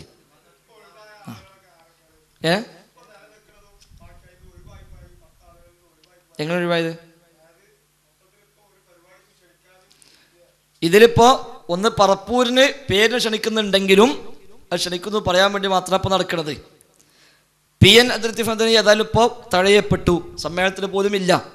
ഏകദേശം 500-ലേറെ പള്ളികൾ അദ്ദേഹത്തിൻ്റെ ശ്രമം കൊണ്ട് മാത്രം കേരളത്തിൽ നമുക്ക് ഉണ്ടായിട്ടുണ്ട്. കുവൈത്തിൽ നിന്ന് ഏകദേശം 1,000 കോടി രൂപയോളം ഇഹ്യാത്തുൽ നമുക്ക് കിട്ടിയിട്ടുണ്ട് ഈ കാലം വരെയായിട്ട്. 1600 യതീം കുട്ടികൾക്ക് ഇപ്പോഴും സ്ഥിരമായി മാസാന്തം പണം വന്നുകൊണ്ടിരിക്കുന്നുണ്ട്. 100-ലേറെ പ്രബോധകന്മാർക്ക് അവിടുന്ന് സഹായങ്ങൾ അദ്ദേഹത്തിൻ്റെ ശ്രമം കൊണ്ട് കിട്ടിക്കൊണ്ടിരിക്കുന്നുണ്ട്. ജാമിയ സലഫയിലെ ഒട്ടുമിക്ക പ്രധാന ബിൽഡിങ്ങുകളും അദ്ദേഹത്തിന് ശ്രമം കൊണ്ട് കിട്ടിയതാണ്. എടവണ്ണ ജാമിയയിലെ ഒട്ടുമിക്ക ബിൽഡിങ്ങുകളും അദ്ദേഹത്തിന് ശ്രമം കൊണ്ട് കിട്ടിയതാണ്. നാദാപുരം അറബി കോളേജ് സ്ഥലം ഒഴിച്ച് ബാക്കി എല്ലാ ബിൽഡിങ്ങും അദ്ദേഹത്തിന് കിട്ടിയതാണ്. ഇപ്പം ചെമ്മാടെടുക്കുന്ന നമ്മളെ ക്യാൻസർ ഇൻസ്റ്റിറ്റ്യൂട്ടിൻ്റെ ഫണ്ട് 2 കോടി അവിടുന്ന് കിട്ടിയതാണ്. കോട്ടക്കൽ IMB ബിൽഡിംഗ് 97 ലക്ഷം അവിടുന്ന് കിട്ടിയതാണ്. ഇതെല്ലാം ഈ PN കൈക്ക് മാത്രം കിട്ടിയതുമാണ്. അതൊക്കെ എല്ലാം അടക്കം 1000 കോടി രൂപയോളം ഇതെല്ലാം കൂടി അടക്കമാണ്. എല്ലാം കൃത്യമായി കണക്കുണ്ട്, കണക്കില്ലാത്ത ഒന്നുമില്ല. ഇത് കംപ്ലീറ്റ് ഇദ്ദേഹത്തിൻ്റെ കൈക്ക് കിട്ടി. ഇപ്പോഴും ഒരുപാട് പ്രൊജക്റ്റുകൾ ഇപ്പം നിർമ്മാണത്തിലാണ് താനും. ഈ ചർച്ചയ്ക്ക് വിളിച്ചു കൂട്ടിയതും അദ്ദേഹമായിരുന്നു, മുൻകൈയെടുത്തും അദ്ദേഹമായിരുന്നു. ഇതെല്ലാം എഴുതി ഒപ്പിട്ടു. ഈ ഒപ്പിട്ടിന്ന് ഒരു ലവലേശം അദ്ദേഹം മാറിയിട്ടില്ല. എന്നിട്ടും അദ്ദേഹത്തെ വിളിക്കാൻ പറ്റില്ല എന്നായി. സമ്മേളനത്തിന് പോലും ക്ഷണിച്ചില്ല. ഒരുപാട് ആരോപണങ്ങൾ അദ്ദേഹത്തിനെതിരെ പ്രചരിപ്പിക്കുകയും ചെയ്തു. അതേപോലെ പിന്നെ KK സക്കരിയ സുലാഹി, അബൂബക്കർ സലഫി, ഷമീർ മദീനി, പിന്നെ ഹംസ മദീനി, ഈ ആളുകളൊക്കെ എന്ത് ചെയ്തു? ഇപ്പോൾ തഴയപ്പെടുന്നു. മറ്റ് ബാക്കിയുള്ളത് മാത്രമേ ഇപ്പോൾ ഉള്ളത്. അപ്പം ഈ എഴുത്ത് പ്രകാരം വന്നാൽ തന്നെ ഇവരൊന്നും പിന്നെ കുഴപ്പമില്ലല്ലോ. ഇതിനപ്പുറം എഴുത്ത് പോയിട്ട് എഴുതിയിട്ടില്ല. പിന്നെ ഈ ചില യാഥാർത്ഥ്യങ്ങൾ ഇതുപോലെ ചില വേദിയൊക്കെ ചിലർ പറഞ്ഞു എന്നതാണ് പ്രശ്നം. അത് പറയേണ്ടി വന്നപ്പോൾ പറഞ്ഞു, ഇത്രയും കാലം പറഞ്ഞിട്ടില്ല. ഇത്രയും കാലം ഇപ്പം ഞാൻ പറഞ്ഞ കാര്യങ്ങൾ തന്നെ ആദ്യമായിട്ട് പറയാം. ഇതിന് പലതും എന്തുകൊണ്ട് പറയേണ്ടി വന്നു? ഇത് ആളുകൾക്ക് നേർക്ക് നേരെ മര്യാദക്ക് പഠിപ്പിച്ചു കൊടുക്കേണ്ടതിന് പകരം പല ആളുകളെയും മൂലക്കിരുത്തി, എന്നിട്ട് ചില മനുഷ്യന്മാരെ പ്രത്യേകം ആദർശ വിശദീകരണം എന്ന് പറഞ്ഞ് ഇറക്കിയിട്ട് അവിടെ എന്ത് ചെയ്തു? ഒരുപാട് ആൾക്കെതിരെ ശിർക്ക് ആരോപണമായി വന്നു. ആദർശ വിശദീകരണം എന്ന പേര് സംഘടിപ്പിക്കപ്പെട്ട പരിപാടികൾ എടുത്ത് നോക്കി, എവിടെയെങ്കിലും തൗഹീദും ശിർക്കും പഠിപ്പിച്ചു കൊടുത്താൽ? തൗഹീദും ശിർക്കും പഠിപ്പിച്ചു കൊടുത്തോ? അങ്ങനത്തെ ഒരു ചർച്ചയും വന്നോ? ഇല്ല. കുറേ ആളെ ക്ലിപ്പിട്ടാണ് ഓൻ ശിർക്കിക്ക് പോയി, ഇവൻ ശിർക്കിക്ക് പോയി എന്ന് പറഞ്ഞു ആളുകളെ ഇഴത്തുക എന്ന പരിപാടിയല്ലേ ആദർശ വിശദീകരണം എന്ന പേരിലുണ്ടായത്. അതും ഏകപക്ഷീയമായിട്ട് ആ പരിപാടിയൊക്കെ KNM പേരിൽ. എനിക്ക് ആ വാദമില്ല എന്ന് പറയാൻ അയാൾക്കൊട്ട് അവസരമില്ല, കേൾക്കാനും പാടില്ല, സഹകരിക്കാനും പാടില്ല. ഇത്രയും കാലം നമ്മൾ പറഞ്ഞത് എന്താ? യസ്തമിഉന ഖൗല ഫയത്തബിഉന അഹ്സന. അതൊക്കെ ഇപ്പോൾ പോയി. അതൊന്നും കേൾക്കാൻ പാടില്ല, സഹകരിക്കാൻ പാടില്ല. ഓലെ മൂലക്കിരുത്തി. എന്നിട്ട് നാട് നീളെ പറഞ്ഞു ശിർക്ക് ചെയ്യുക, ശിർക്കിക്ക് പോയി, ശിർക്കിക്ക് ആളെ കൂട്ടുന്നു. ഇല്ല, ഞാൻ പോയിട്ടില്ല എന്ന് പറയാനായിട്ട് പാടില്ല. ഇങ്ങനത്തെ ഗതി വന്നപ്പോൾ ഇനി ഇത് അനുവദിച്ചുകൂടാ, യാഥാർത്ഥ്യം ആളുകൾ അറിയണം എന്ന നിലയ്ക്ക് ഞങ്ങളൊക്കെ ഇറങ്ങിയത്. അല്ല, ജമിയത്തുലമക്കെതിരല്ല, KNM-നെതിരല്ല.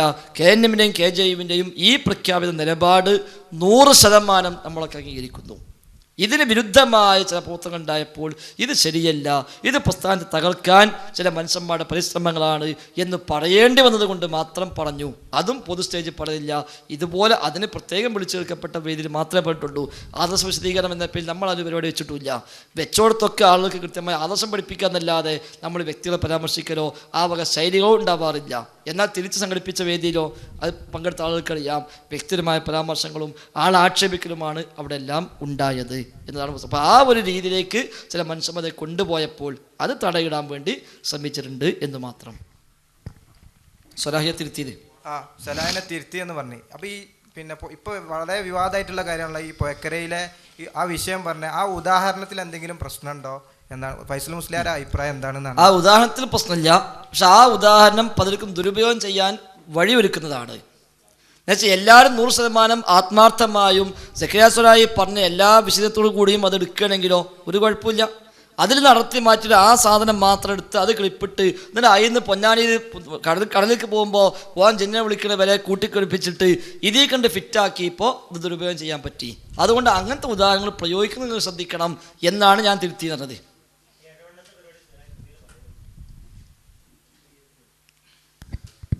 അസ്സലാമു അലൈക്കും. ഇവിടെ ഇപ്പോൾ ഒരുപാട് കാര്യങ്ങൾ വിശദീകരിക്കുകയുണ്ടായി. ഇത് ഫൈസൽ മുസ്ലിയാർ നമുക്കൊന്നും അറിയാത്ത ഒരുപാട് കാര്യങ്ങൾ ഇവിടെ വിശദീകരിച്ചു. KJU-ൻ്റെയും KNM-ൻ്റെയും ഒക്കെ പേരിൽ നടക്കുന്ന, നമ്മൾ എല്ലാവരും വളരെ സത്യസന്ധതയോടുകൂടി വിശ്വസിക്കുന്ന നമ്മുടെ നേതൃത്വത്തിൽ നിന്ന് വന്ന ഇത്തരം ഒരുപാട് പരിപാടികൾ. എനിക്കുള്ള സംശയമല്ല, നിങ്ങളുള്ള ഒരു പങ്കുവെക്കലാണ്. എന്ന് വെച്ചാൽ ഇന്നലെ നമുക്ക് ഇവിടെ ഒരു ക്ലാസ് സംഘടിപ്പിച്ച് ഞാൻ ആ ക്ലാസ്സിൽ പങ്കെടുത്തു. അദ്ദേഹം വളരെ അവസാനിപ്പിച്ചൊരു സംഗതിയുണ്ട്. ഈ ഹദീസിൽ ശിർക്കില്ല എന്ന് വിശ്വസിക്കുന്നവർക്ക് ശിർക്കില്ല എന്ന് വിശ്വസിക്കുന്നവർക്ക് ഇതിൽ നിന്ന് പുറത്തു പോകാം, ശിർക്ക് ഉണ്ട് എന്ന് വിശ്വസിക്കുന്നവർക്ക് ഇതിൽ തുടരാം, ഇതാണ് KNM-ൻ്റെ തീരുമാനം എന്ന് അദ്ദേഹം അവസാനിപ്പിച്ചു. എനിക്ക് ചോദിക്കാനുള്ളത്, ഈ നമ്മളിപ്പോൾ നിങ്ങൾ പറഞ്ഞതുപോലെ നമ്മളാരും KNM-ൽ നിന്ന് പോകാനോ പുറത്താക്കിയാൽ തന്നെ പോകാനോ ആഗ്രഹിക്കുന്നില്ല. ചവിട്ടിപ്പുറത്താക്കിയാൽ ഇത് ഞങ്ങളാണ് സംരക്ഷിക്കുമെന്ന് വാശിയിൽ നിൽക്കുന്ന ആളുകളാണ്. എൻ്റെ സംശയം, ഈ അബ്ദുൽ നാസർ സുല്ലമി എന്നുമായി വളരെ അടുത്ത പരിചയമുള്ളയും ഞങ്ങൾ ഒരുമിച്ച് സംവദിക്കുകയും എല്ലാം ചെയ്ത ആളുകളാണ്. അദ്ദേഹം 2000 മുതൽ ഗൾഫ് സെൻറ്ററുകളിൽ മടവൂർ വിഭാഗത്തിൻ്റെ നമ്മൾ ആദ്യത്തെ പിളർപ്പിൽ അദ്ദേഹമാണ് ഈ വിഷയം ജനങ്ങൾ ഇന്നലെ ഏത് രൂപത്തിൽ അദ്ദേഹം ഫയലുകളുമായി വന്നോ അതേ രൂപത്തിൽ മടവൂരിസമാണ് ശരി എന്ന് പറഞ്ഞുകൊണ്ട് ക്ലാസ്സുകളും ഞങ്ങൾ സംവാദങ്ങൾ വരെ ഇസ്ലാഹി സെൻ്ററുകൾ നടത്തുകയും അതിന് നേതൃത്വം വഹിക്കുകയും ചെയ്ത ആളാണ് അദ്ദേഹം ഒരു ഭാഗത്ത്. മറുഭാഗത്ത് ഞങ്ങളെപ്പോലെയുള്ള ആളുകളും സംവാദത്തിൽ ഇവരുമായി ഏറ്റുമുട്ടുകയും ഓരോ വിഷയങ്ങളെടുത്ത് ജമിയത്തിൻ്റെ 18 വിഷയങ്ങളെടുത്ത് വാദപ്രതിവാദങ്ങൾ നടത്തുകയും ഹക്ക് എന്ത് ജനങ്ങൾക്ക് ബോധ്യപ്പെടുത്തുകയും ചെയ്തു. എന്നതിന് ശേഷം അദ്ദേഹം ഒരു 8 വർഷം കഴിഞ്ഞതിന് ശേഷം നമ്മുടെ പ്രസ്ഥാനത്തിലേക്ക് കടന്നു വന്നു. അദ്ദേഹം കടന്നു വരുന്ന സമയത്ത് 2007 അൽ ഇസ്ലാഹ് മാസികയിൽ ജബ്ബാർ മൗലവി ഇപ്പോൾ നമ്മൾ ഇഷ്യൂ ആക്കിയ ഈ വിഷയങ്ങളൊക്കെ എഴുതിയിട്ടുണ്ട്. അന്ന് പിറ്റേ ആഴ്ച തന്നെ സലാം സുല്ലമി ഇതിൽ എടുത്തെടുത്ത് ഷിർക്കാണ് എന്ന് പറയുകയും ഇത് പ്രചരിപ്പിക്കുകയും മൗലവി വിഭാഗം ഷിർക്കിലേക്ക് പോയി എന്ന് പറഞ്ഞ് വാദിന് വേണ്ടി കേസറ്റുകളും സംവാദങ്ങളും എല്ലാം നടത്തുകയും സുന്നി പ്രസിദ്ധീകരണങ്ങളിൽ പോലും അദ്ദേഹം ഒരു അഭിമുഖം കൊടുക്കുകയും ചെയ്ത ഒരു വ്യക്തിയാണ് അദ്ദേഹം. അന്ന് ഈ പറയപ്പെടുന്ന നാസർ സുല്ലമി ഇപ്പോൾ ഈ പറയുന്ന ഹദീസിൽ ഷിർക്ക് ഉണ്ട് എന്ന് പറയുന്ന അദ്ദേഹം അന്ന് സലാം സുല്ലമി ഇതിൽ ഷിർക്ക് ഉണ്ട് എന്ന് പറഞ്ഞൊരു അതിൽ അടിയുറച്ച് വിശ്വസിക്കുകയും ചെയ്തിരുന്നൊരു വ്യക്തി. അന്ന് KNM മുഴുവൻ പണ്ഡിതന്മാർ നമ്മൾ പറയപ്പെട്ട അബ്ദുറഹ്മാൻ സലഫി, അനസ് മുസ്ലിയാർ, അതുപോലെ ഹനീഫ കായക്കൊടിപ്പ്, സക്കരിയ സുലൈ പോലെയുള്ള എല്ലാ നമ്മുടെ നേതാക്കന്മാർ മുഴുവനും പറയുന്നു അവർക്ക് മറുപടിയായിട്ട് ഇതിൽ എവിടെ ഷിർക്ക്, ഇതിൽ ദുആ ഇല്ല എന്ന് നമ്മൾ പറയുകയും അപ്പോൾ അവരുടെ കാഴ്ചപ്പാടിൽ നമ്മൾ ഷിർക്കിൻ്റെ ആളുകളും സലാം സുല്ലമി നിൽക്കുന്ന ആ ഭാഗം തൗഹീദിൻ്റെ ആളുകളും. എന്നിട്ട് അദ്ദേഹം ഇതൊക്കെ ഉണ്ടായിക്കൊണ്ട് ആ ഭാഗത്തിൽ നിന്ന് തൗഹീദ് ഒട്ടിട്ട് ഈ ഷിർക്കിൻ്റെ ഭാഗത്തിലേക്ക് വന്നു. അതാണല്ലോ ഇന്നലെ അദ്ദേഹം അവതരിപ്പിച്ചത് പ്രകാരം നമ്മൾ ഷിർക്കിൻ്റെ ആളുകളും അദ്ദേഹം തൗഹീദിൻ്റെ ആളുകളുമാണ്. മുമ്പ് 2 വർഷങ്ങൾക്ക് മുമ്പ് അദ്ദേഹം തൗഹീദിൽ നിന്ന് ഷിർക്കിലേക്കാണ് വന്നത്.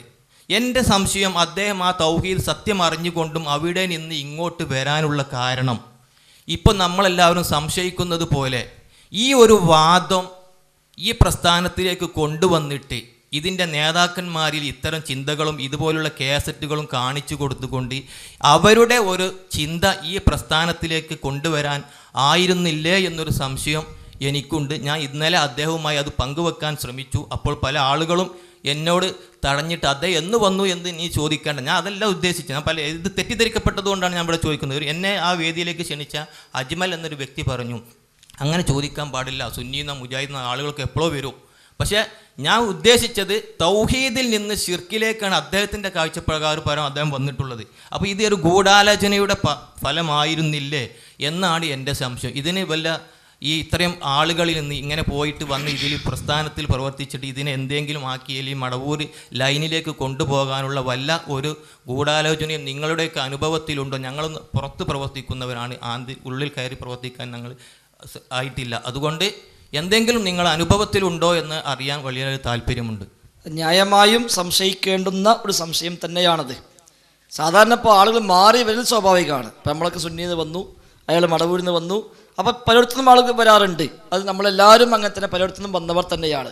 പക്ഷേ സുന്നിയിൽ നിൽക്കുന്ന കാലത്ത്, ഇപ്പം എനിക്ക് ഞാൻ സുന്നിയിൽ നിൽക്കുന്ന കാലത്ത് അല്ലാഹുല്ലാത്ത ആളുകൾ ഇസ്തിഹാസ ചെയ്യാം എന്നാണ് എൻ്റെ വിശ്വാസം. എന്നാൽ ഇവിടെ വന്നിട്ട് ഞാൻ മുജാഹിദിൻ്റെ സ്റ്റേജിൽ കേട്ട് ഞാൻ പ്രസംഗിക്കുന്നത് അല്ലാഹുല്ലാത്ത ഇസ്തിഹാസ ചെയ്യാൻ ഒരു കുഴപ്പമില്ല എന്ന് ഞാൻ പ്രസംഗിക്കുകയും അത് പാടില്ല എന്ന് ഒരുത്തം പറയേണ്ടി നമ്മുടെ മുജാഹിദ് നിൽക്കണ്ട എന്ന് ഞാൻ പറയും ചെയ്താൽ സ്വാഭാവികമായിട്ട് നമ്മൾ എന്താ മനസ്സിലാക്കേണ്ടത്? ഇയാൾ സുന്നിന്ന് പോന്നിട്ടില്ല കേട്ടോ, ഇയാൾ ഉള്ളിപ്പോഴും സുന്നി തന്നെയാണ്, പുറത്തേക്ക് വന്നു എന്നേ ഉള്ളൂ, അയാൾ പേടിക്കണം എന്ന് പറയും. എന്നതുപോലെ ഇപ്പോൾ സൂചിപ്പിക്കപ്പെട്ട പ്രകാരം അദ്ദേഹം 2007 പോരുന്നത്. ഇത് 10-ലോ ആ സമയത്താണ്, 2-3 കൊല്ലമേ ആയുള്ളൂ. ആ സമയത്ത് അദ്ദേഹം പോരുന്നത്. അതിനു മുമ്പേ ഈ ലേഖനം എഴുതപ്പെട്ടിട്ടുണ്ട്. ആ ലേഖനത്തിൽ സൂചിപ്പിച്ച പോലെ അബ്ദുസ്സലാം സുല്ലമി തൊട്ടടുത്ത ആഴ്ച എഴുതി ഇത് ശിർക്ക് തന്നെയാണ് എന്നെഴുതി. അന്ന് മുതൽ തുടർച്ചയായി അവരത് പറഞ്ഞുകൊണ്ടിരിക്കുന്നു. മടവൂരികൾ വിശ്രമമില്ലാതെ എന്ന് പറയാവുന്ന രൂപത്തിൽ നമ്മൾ ശിർക്കിലേക്ക് പോയി എന്ന് ശക്തമായി പ്രചരിപ്പിക്കുന്നു. അന്നെല്ലാം ഏറ്റവും അധികം ഒരു എടുത്തുദ്ധരിച്ചതാണ് ഈ ഇസ്ലാഹി മാസികയാണ്. അതിൻ്റെ 2 മാസം മുമ്പാണ് വിചിന്തനത്തിൽ ഞാൻ നേരത്തെ പറഞ്ഞ ലേഖനം വന്നത്. പക്ഷെ അതാരും പ്രശ്നമാക്കിയിട്ടില്ല. ഏപ്രിൽ മാസത്തിലാണ് ഇസ്ലാഹിൽ വന്നത് 2007. അതെടുത്ത് പൊക്കിക്കൊണ്ട് ഷിർക്കിലേക്ക് പോയി എന്ന് പറഞ്ഞു. അത് നമ്മളെല്ലാവരും ഒന്നടങ്കം മറുപടി പറഞ്ഞു, ഷിർക്കിലേക്ക് പോയിട്ടില്ല, തൗഹീദ് പൊളിഞ്ഞിട്ടില്ല എന്ന് നമ്മളെല്ലാവരും പറഞ്ഞു. എന്ന മനുഷ്യൻ പിന്നെ ഈ പറഞ്ഞ പോലെ 2-3 കൊല്ലം മുമ്പ് ഇങ്ങോട്ട് വന്നിട്ട് അയാൾ ആ പറഞ്ഞത് ഇവിടുന്ന് പറയാണ്, അവിടെ പറഞ്ഞ അതേ വിഷയം അതേ രൂപത്തിൽ ഇവിടെ നിന്ന് പറയുന്നു. എന്നിട്ട് ഇതാണ് മുജാഹിദ് പ്രസ്ഥാനം എന്ന് പറയുന്നു, ഇതിനപ്പുറത്തേക്ക് പോകാമെന്നും പറയുന്നു. അപ്പം തീർച്ചയായും അതൊരു മടവൂരിസത്തിൻ്റെ കടന്നുകയറ്റം തന്നെയാണ്. അബ്ദുസ്സലാം സുല്ലമിയാണ് ആദ്യം പറഞ്ഞത് ജിന്നും മലക്കും അഭൗതികമാണ്, അതുകൊണ്ട് ജിന്ന് സഹായിക്കുന്നു വിശ്വസിച്ചാൽ ഷിർക്കായി, പിശാച് സഹായിക്കുന്നു വിശ്വസിച്ചാൽ ഷിർക്കായി, മലക്ക് സഹായിക്കുന്നു വിശ്വസിച്ചാൽ ഷിർക്കായി എന്ന് അബ്ദുസ്സലാം സുല്ലമി പറഞ്ഞു. അത് തന്നെ ഇപ്പോൾ വീണ്ടും കൊണ്ടുവന്നു, ജിന്നും മലക്കും അഭൗതികമാണെന്ന് പറഞ്ഞു. അതുകൊണ്ട് ഏത് സഹായം ചോദിക്കും ഷിർക്കാണെന്ന് പറഞ്ഞു. അത് യഥാർത്ഥത്തിൽ മടവൂരിസമാണ്, മുജാഹിദ് പ്രസ്ഥാനത്തിന് ആദർശമല്ല. അതാണ് ഞാൻ നേരത്തെ പറഞ്ഞത്, ഈ സിഹിറും കണ്ണേറും ഒക്കെ അംഗീകരിക്കാൻ കഴിയാത്ത, അതെല്ലാം തൗഹീദിനെതിരാണ് എന്ന് വിചാരിച്ച കുറേ മനുഷ്യന്മാർ ഇതിൽ ബാക്കിയുണ്ട്. അവരുടെ ഒരു ഒത്താശയോട് കൂടി ഇയാൾ ഇവിടെ വരികയും എന്നിട്ട് KNM ലേബലിൽ ഇത് പ്രചരിപ്പിക്കുകയും ചെയ്യുന്നു. ഇത്രയും കാലം മടവൂർ ലേബലിൽ അയാൾ പ്രചരിപ്പിച്ചു, അന്നാരും വിശ്വസിച്ചില്ല. പക്ഷെ KNM ലേബലിൽ ഒന്ന് പ്രചരിപ്പിക്കുമ്പോൾ സ്വാഭാവികമായിട്ടും വിശ്വസിക്കും. അത് ഇയാൾക്ക് മുമ്പ് ആദ്യം ഒരു KKPയെ കടത്തിവിട്ടു ഇങ്ങോട്ട്. KKP അബ്ദുള്ള ആദ്യം വന്നു, എന്നിട്ട് ഈ 10 കൊല്ലം പുറത്തുനിന്ന് പറഞ്ഞ കാര്യം അയാൾ ഉള്ളിൽ കയറി പറഞ്ഞു. കുറേ ആളൊക്കെ തെറ്റിദ്ധരിച്ചു. അവസാനം ഇത് കൃത്യമായി പിടികൂടപ്പെട്ടപ്പോൾ നിലമ്പൂരിൽ വെച്ച് MM മദനി പറഞ്ഞു, ഇത് മുജാഹിദ് പ്രസ്ഥാനത്തെ തകർക്കാൻ വേണ്ടി കയറി വന്ന ചാരനാണ് എന്ന് KKP അബ്ദുള്ള കുറിച്ച് MM മദനി പറഞ്ഞു നിലമ്പൂരിലെ ആദർശ വിശദീകരണത്തിൽ. അരിസ്റ്റേറൂരും ഇവർ ചാരന്മാരാണ് എന്ന് പറഞ്ഞു. എന്നാൽ ആ ചാരന്മാരുടെ ശ്രമഫലമായി ആൾക്കിടയിൽ തെറ്റിദ്ധാരണ ഉണ്ടാക്കാൻ കഴിഞ്ഞു, നേതാക്കന്മാരെ വിശ്വസിപ്പിച്ചു നമ്മളൊക്കെ അന്ധവിശ്വാസത്തേക്ക് പോയി എന്ന്. അങ്ങനെ ഇടമണ്ണയിൽ സംയുക്ത കൗൺസിൽ ഉണ്ടായി. ഈ കാലം വരെ പരിചയമില്ലാത്ത രൂപത്തിൽ സംയുക്ത കൗൺസിൽ റെക്കോർഡ് ചെയ്തു. ഇങ്ങനത്തെ ക്യാമറ ഒന്നുമല്ല, വലിയ മറ്റേ ക്യാമറ വെച്ചിട്ട് സിനിമ ഷൂട്ട് ചെയ്യുന്ന ക്യാമറ വെച്ചിട്ടാണ് അവിടെ റെക്കോർഡ് ചെയ്തത്. ഈ കാലം വരെ നമ്മുടെ സംയുക്ത കൗൺസിൽ റെക്കോർഡ് ചെയ്യാറില്ല. ഏറ്റവും സ്വകാര്യമായ ബോഡിയാണ് സംയുക്ത കൗൺസിൽ. എല്ലാ സ്വകാര്യതയും അത് വേറെ, എല്ലാ സ്വകാര്യങ്ങളും തുറന്ന് പറയാനുള്ള അവസരമാണ് സംയുക്ത കൗൺസിൽ. അത് റെക്കോർഡ് ചെയ്യുന്നു. അപ്പോൾ നമ്മുടെ പല ആളുകളും പോയിട്ട് അഹമ്മദ് അലി മദനിയോടും TP യോടും ചോദിച്ചു, സാർ എന്താ അത് റെക്കോർഡ് ചെയ്യണത്? ഇത് റെക്കോർഡ് ചെയ്ത് കഴിഞ്ഞാൽ ഇത് മറ്റു പലർക്കും എത്തുമല്ലോ. അത് എത്തുന്നില്ല, എന്താ നമ്മളത്ര പോയത്തക്കാരാണോ എന്ന് ചോദിച്ചു. 2-ാമത്തെ ദിവസം മടവൂരികളുടെ കയ്യിൽ ആ CD എത്തി. അവർ വ്യാപകമായി ഈ CD കൊണ്ടുനടന്നു. ആ കൗൺസിലിലെ ഓരോരുത്തരെയും പ്രസംഗം ഷബാബിൽ അങ്ങനെ തന്നെ വന്നു. AP-യുടെ പ്രസംഗം അർഫംബി അർഫായി കൊടുത്തു, TP-ൻ്റെ കൊടുത്തു, അഹമ്മദ് മദനിയെ കൊടുത്തു, എല്ലാം അങ്ങനെ തന്നെ എടുത്തു കൊടുത്തു. അത് മടവൂരികൾ നോട്ടീസാക്കി നാട് മുഴുവൻ ഒട്ടിച്ചു. ഈ CD വിതരണം ചെയ്തു. നെറ്റിലും യൂട്യൂബിലും അടക്കത് കയറി. ഖുറാഫികൾക്കും മടവൂരികളും ഇത് ക്ലിപ്പാക്കിയും ക്ലിപ്പാക്കാതെയും നാട് മുഴുവൻ പ്രചരിപ്പിച്ചു. അപ്പം ഈ റെക്കോർഡ് ചെയ്തത് ആര്? അവസാനം TP പറഞ്ഞു അത് ചതിയായിരുന്നു. റെക്കോർഡ് ചെയ്തത് അത് ചതിയായിരുന്നു. ചതിച്ചതാര്? ഒരാളെ പേര് മുമ്പിൽ പറഞ്ഞു, ഞാനിപ്പോൾ പറയണില്ല. ആ ആള് 24 മണിക്കൂർ ഇപ്പം മുജാഹിദ് സെൻ്ററിലുണ്ട്. ആ ചതിച്ച ആള് അയാൾ ഇപ്പോഴും മുജാഹിദ് സെൻ്ററിലുണ്ട്. ഇനി പേര് കിട്ടണമെങ്കിൽ സമ്മേളനവുമായി ബന്ധപ്പെട്ട് വന്ന എല്ലാ സർക്കുലറും വായിച്ചാൽ മതി, അതിൻ്റെ അടിയിലുള്ള വിശദവിവരങ്ങൾക്ക് ബന്ധപ്പെടുക എന്ന് പറഞ്ഞാൽ അയാളെ പേരുണ്ടാവും, ഫോൺ നമ്പറും ഉണ്ടാവും. അയാളെ പേര് പറഞ്ഞിട്ട് TP പറഞ്ഞു അയാളും 2-3 ആളുകളുമാണ് ചതിച്ചത്. അപ്പം അതും ഇവിടെ ഒരു കുതന്ത്രമായിരുന്നു. അങ്ങനെ അത് നാട് മുഴുവൻ പ്രചരിപ്പിച്ചപ്പോൾ നേതാക്കന്മാർക്കൊക്കെ തോന്നി നമ്മളെ കുട്ടികളൊക്കെ പിടുത്തം വിട്ട് പോവാണ്, കുട്ടികളൊക്കെ പേടിക്കണം. ആ സമയത്താണ് KNM ഇലക്ഷൻ വരുന്നത്. ഇലക്ഷന് തൊട്ട് മുമ്പാണ് ഈ പ്രചാരണം ഉണ്ടായത്. ഇലക്ഷനിൽ ഈ കാലം വരെ ഇല്ലാത്ത പുതിയ നിയമം വന്നു. ISM-ലോ MSM-ലോ ഭാരവാഹിത്വമുള്ള ഒരാളും KNM-ലെ ശാഖ എക്സിക്യൂട്ടീവിൽ പോലും അംഗമാകാൻ പാടില്ല. അതോടെ 40 വയസ്സിന് താഴെയുള്ള KNM ISM MSM-ലുള്ള എല്ലാവരും KNM-ൻ്റെ എക്സിക്യൂട്ടീവ് ഔട്ടായി. ഇതിലൊന്നും ഇല്ലാത്തവ മാത്രം KNM-ക്ക് വന്നു. അപ്പോൾ 40 വയസ്സിന് മുകളിലുള്ള ആളുകൾ മാത്രം ശാഖ എക്സിക്യൂട്ടീവ്. ഈ ശാഖ എക്സിക്യൂട്ടീവുകൾ കൂടുന്നതാണല്ലോ മണ്ഡലം ജനറൽ ബോഡി. അതിൽ നിന്നാണ് മണ്ഡലം എക്സിക്യൂട്ടീവ് ഉണ്ടാവുക. അതാണ് ഇപ്പോൾ ജില്ലയിലേക്ക് എത്തുക, അതാണ് സ്റ്റേറ്റിലേക്ക് എത്തുക. അപ്പോൾ സ്റ്റേറ്റിലേക്ക് വന്നപ്പോഴേക്ക് പല മൗലവിമാരും ഔട്ടായി. ISM എന്നാണ് പ്രായം കഴിയുന്നതോടുകൂടി KNM ഏറ്റെടുക്കാൻ കഴിയുമെന്ന് നമ്മളൊക്കെ ആത്മാർത്ഥമായി പ്രതീക്ഷിച്ചിരുന്ന ആളുകൾ പോലും KNM-ലേക്ക് എത്താതെ എന്ത് ചെയ്തു? ഒരൊക്കെ പുറത്തു പോയി. പിന്നെ വന്നതാരാ? ഈ കുറേ ആളുകളും കുറേ പണക്കാരും കുറേ രാഷ്ട്രീയക്കാരും ഇവരൊക്കെയാണ് പിന്നെ സ്റ്റേറ്റിലേക്ക് എത്തിയത്. അപ്പോൾ പിന്നെ ഈ ഏകദേശം എല്ലാവരും ഒരേ ചിന്താഗതിക്കാരായി കിട്ടിയപ്പോൾ എന്ത് തീരുമാനം എടുക്കാൻ പറ്റാവുന്ന സാഹചര്യം അവിടെ ഉണ്ടായി. അത് വെച്ചിട്ടാണ് കുറേ തീരുമാനങ്ങൾ വന്നുകൊണ്ടിരിക്കുന്നത്. അപ്പോൾ അത് യഥാർത്ഥത്തിൽ മടവൂരികളുടെ ചാരപ്പണിയുടെ വിജയം തന്നെയാണ് എന്ന കാര്യത്തിൽ സംശയമൊന്നുമില്ല. അതിൽ KKP ആദ്യം പറഞ്ഞയച്ചു, ഇനി അതേപോലെ വിട്ടതാകാം ഇയാളെ എന്ന് സംശയിച്ചാൽ കുറ്റം പറയാൻ കഴിയില്ല. കാരണം അവിടെ നിന്നിട്ട് എന്താണോ പറഞ്ഞത് അത് തന്നെ ഇവിടെ നിന്ന് പറയുന്നു. അയാൾ ജമിയത്തുൽ മെമ്പർ ആണ് എന്ന് പോലും എനിക്കറിയില്ല. ആവാതിരിക്കാനാണ്. ജമിയത്തുൽ ഉലമയുടെ ഈ വക ചർച്ചയിലും അദ്ദേഹം പങ്കെടുക്കാത്ത ആളുമാണ്. KNM പോലും ഒരു പക്ഷേ അത് മെമ്പർഷിപ്പ് സാധ്യതയില്ല. ഇനി ഇപ്രാവശ്യം അങ്ങനെ കൊടുത്തേ ഉണ്ടാവുള്ളൂ. അങ്ങനത്തെ ആളാണ് ഇവിടെ വന്നിട്ട് KNM പള്ളി കയറിയിട്ട് ഇയാളുടെ പഴയ ആശയം പറയുകയും ഇത് പറ്റാത്തവനൊക്കെ പോകണം എന്ന് പറയുകയും ചെയ്യുമ്പോൾ ഇത് യഥാർത്ഥത്തിൽ KNM ഹൈജാക്ക് ചെയ്യുവാനും നമ്മുടെ പള്ളികളെപ്പോലും മടവൂരികളെ ആശയം പ്രചരിപ്പിക്കുന്ന കേന്ദ്രമാക്കി മാറ്റാനുമുള്ള 10 കൊല്ലം ഒരു പുറത്തുനിന്ന് നടത്തിയിട്ട് വിജയിക്കാത്ത ഒരു ശ്രമം ഇപ്പോൾ ഉള്ളിൽ കയറിയിട്ട് അത് നടപ്പാക്കാനാണ് ഇപ്പോൾ ശ്രമിച്ചുകൊണ്ടിരിക്കുന്നത് എന്നതാണ് വസ്തുത. ഏതായാലും നാം ബോധവാന്മാരാവുക. KNM-ഉം KJ-യും ഈ വിഷയത്തിൽ ഇത്രയും കാലം പഠിപ്പിച്ചെന്തോ അത് നമ്മൾ പഠിച്ചേ പറ്റൂ. നമ്മൾ പഠിക്കുക, നമ്മൾ ആൾക്ക് പറഞ്ഞു കൊടുക്കുക, തെറ്റിദ്ധാരണ തിരുത്തി കൊടുക്കുക. അവരെല്ലാം തെറ്റിദ്ധരിച്ചതാണ്. ഒരു പറയാ ഇതാ ഇങ്ങനെയൊക്കെ ഉണ്ട്, അമാനി മൊഴിയുടെ പരിഭാഷ ഇതുണ്ട്. അവസാനമായി 3 പുസ്തകങ്ങൾ വായിക്കാൻ വേണ്ടി നിർദ്ദേശിക്കുകയാണ്. ഒന്ന് KNM പുറത്തിറക്കിയ ജിന്നും ഷൈത്വാനും എന്ന പുസ്തകം, അമാനി മൗലവിയുടേത്, പരിഭാഷയിൽ നിന്ന് എടുത്ത് പുസ്തകമാക്കിയതാണ് ഒന്നത്. മറ്റൊന്ന് KNM-ന്റെ മുൻ പ്രസിഡന്റ് ഡോക്ടർ ഉസ്മാൻ സാഹിബ് എഴുതിയ മനുഷ്യൻ്റെ യഥാർത്ഥ ശത്രു എന്ന പുസ്തകം. മുമ്പ് അതിന് പേര് മുഖ്യ ശത്രു എന്നായിരുന്നു. ഇപ്പോൾ മനുഷ്യൻ്റെ യഥാർത്ഥ ശത്രു എന്ന പേരിലാണ് ആ പുസ്തകം ഇറങ്ങുന്നത്. മൂന്നാമത് ഡോക്ടർ ഉസ്മാൻ സാഹിബ് തന്നെ എഴുതിയ ഗൈബ് എന്ന പുസ്തകം. ഈ 3 പുസ്തകം നമ്മളൊക്കെ വായിക്കണം. എന്നിട്ട് ഈ പറയപ്പെടുന്ന ആളുകൾക്ക് മുമ്പിൽ ഈ പുസ്തകത്തിൽ മാത്രം പോയാൽ മതി. ഇതിലിങ്ങനെ പറയുന്നു, ഇതാണ് ഞങ്ങളുടെ വിശ്വാസം, ഇതിനപ്പുറം ഞങ്ങൾ വിശ്വസിക്കുന്നില്ല എന്ന് പറഞ്ഞാൽ അവരെ കൂടി വിഷയം പഠിപ്പിക്കുക. അപ്പോൾ അവർക്ക് മനസ്സിലാവും തെറ്റിദ്ധാരണയാണ് എന്ന്. ആ തെറ്റിദ്ധാരണ ക്ലിയർ ആകുമ്പോൾ അവർക്ക് എന്ത് ചെയ്യും, നമ്മളെ പറ്റിയുള്ള ഈ ഒരു അകൽച്ച കുറയുകയും ഒന്നായി ഒരേ മനസ്സോടെ പോകാനും കഴിയും. ഏതായിരുന്നാലും ഇതിൻ്റെ പേരിൽ നമ്മൾ ഭിന്നിക്കരുത്, രണ്ടാവരുത്. ഇത് ചില ആളുകളുടെ ഗൂഢമായ ശ്രമങ്ങളാണെന്ന് മനസ്സിലാക്കുക. മടവൂരികളുടെ ചില ചാരപ്പണിയാണ് മനസ്സിലാക്കുക. അത് നമ്മൾ തിരിച്ചറിഞ്ഞ് നാം അവരെ പിന്തള്ളി ഈ പറഞ്ഞ ആദർശത്തിൽ തൗഹീദിൽ ഉറച്ചു നിന്ന് ശിർക്കിനെതിരെ പടപൊരുതുകയാണ് വേണ്ടത്. അതോടൊപ്പം ദഅവത്ത് അതിശക്തമാക്കുക. നമ്മൾ സംഘടനാ സംവിധാനവും അല്ലാത്ത സംവിധാനവും എല്ലാം ഉപയോഗപ്പെടുത്തിയിട്ട് അതിശക്തമായ ദഅവത്തുമായി മുന്നേറുക. നമ്മുടെ ഏറ്റവും വലിയ ഐഡൻറ്റിറ്റി ദഅവത്താണ്. ഖുറാഫാത്തും ശിർക്കും നാട്ടിൽ വ്യാപകമാവുകയാണ്. നബിദിനാഘോഷം ഇപ്പോൾ വ്യാപകമായി ആഘോഷിക്കപ്പെടുകയാണ്. ആ ഘട്ടത്തിൽ നമ്മൾ ഇത് ദഅവത്ത് ശക്തമാക്കുക. അള്ളാഹു അനുഗ്രഹിക്കുമാറാവട്ടെ. ഇനിയൊന്നുമില്ലല്ലോ, അവസാനിപ്പിക്കല്ലേ? ഉണ്ടെങ്കിൽ ചോദിക്കട്ടെ, ഞാൻ അവസാനിപ്പിക്കാൻ തന്നില്ലാറുണ്ടോ?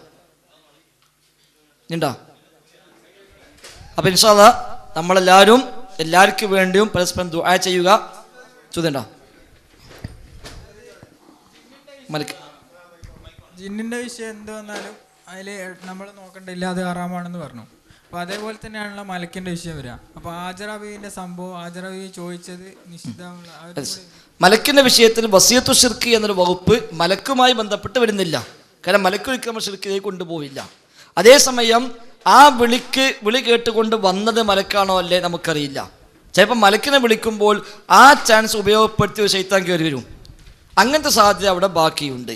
എന്നാൽ ഹാജറ ബീവിൻ്റെ വിഷയത്തിൽ അവർ മലക്കിനെ കണ്ടിട്ടല്ല വിളിച്ചത്. ഒരു ശബ്ദം കേട്ടു, ശബ്ദം കേട്ട ഭാഗത്തേക്ക് തിരിഞ്ഞിട്ട് അഗീഫ് ഇൻകാണ് ഇന്ത ഖവാസ്, സഹായിക്കാൻ കഴിയുമെങ്കിൽ സഹായിക്കുക എന്ന് പറഞ്ഞു. അവിടെ മലക്കേന്ന് വിളിച്ചിട്ടില്ല, ആ ഒരു അഭിസംബോധന ഉണ്ടായിട്ടുമില്ല. ഒരു ശബ്ദം കേട്ടപ്പോൾ ആ ശബ്ദത്തിനോട് എന്ത് പറഞ്ഞു? സഹായിക്കാൻ പറ്റുമെങ്കിൽ സഹായിക്ക് എന്ന് മാത്രമേ പറഞ്ഞിട്ടുള്ളൂ. പക്ഷെ മലക്കിനെ വിളിക്കുമ്പോൾ ശൈത്താൻ ഇടപെടാൻ സാധ്യതയുണ്ട്, അങ്ങനെ ശരിക്കും കൊണ്ടുപോകാനും സാധ്യതയുണ്ട് എന്നതുകൊണ്ട് നമ്മൾ ആ ഭാഗം ഒഴിവാക്കുന്നു എന്ന് മാത്രം. അപ്പോൾ ഏതായിരുന്നാലും ഈ രംഗത്ത് അൽഹംദുലില്ലാ മണിക്കൂറുകൾ നമ്മൾ ചർച്ച ചെയ്തു. വളരെ ആത്മാർത്ഥമായി ആരോഗ്യപരമായി നാം ഈ ചർച്ചയെ കാണുക. നമ്മളെല്ലാവരും പരസ്പരം ദുആ ചെയ്യുക. അല്ലാഹു തആല അവിടെ ദീനിന് വേണ്ടി ആത്മാർത്ഥമായി പ്രവർത്തിക്കാനുള്ള തൗഫീഖും വിജ്ഞാനവും ആരോഗ്യവും തൻ്റെടവും ധൈര്യവും നൽകി നമ്മയെല്ലാം അനുഗ്രഹിക്കുമാറാവട്ടെ. ربنا آتنا في الدنيا حسنة وفي الآخرة حسنة وقنا عذاب النار. ربنا تقبل منا ربنا تقبل منا إنك أنت السميع العليم وتب علينا إنك أنت التواب الرحيم. وصلى الله وسلم على محمد وآله وصحبه أجمعين والحمد لله رب العالمين.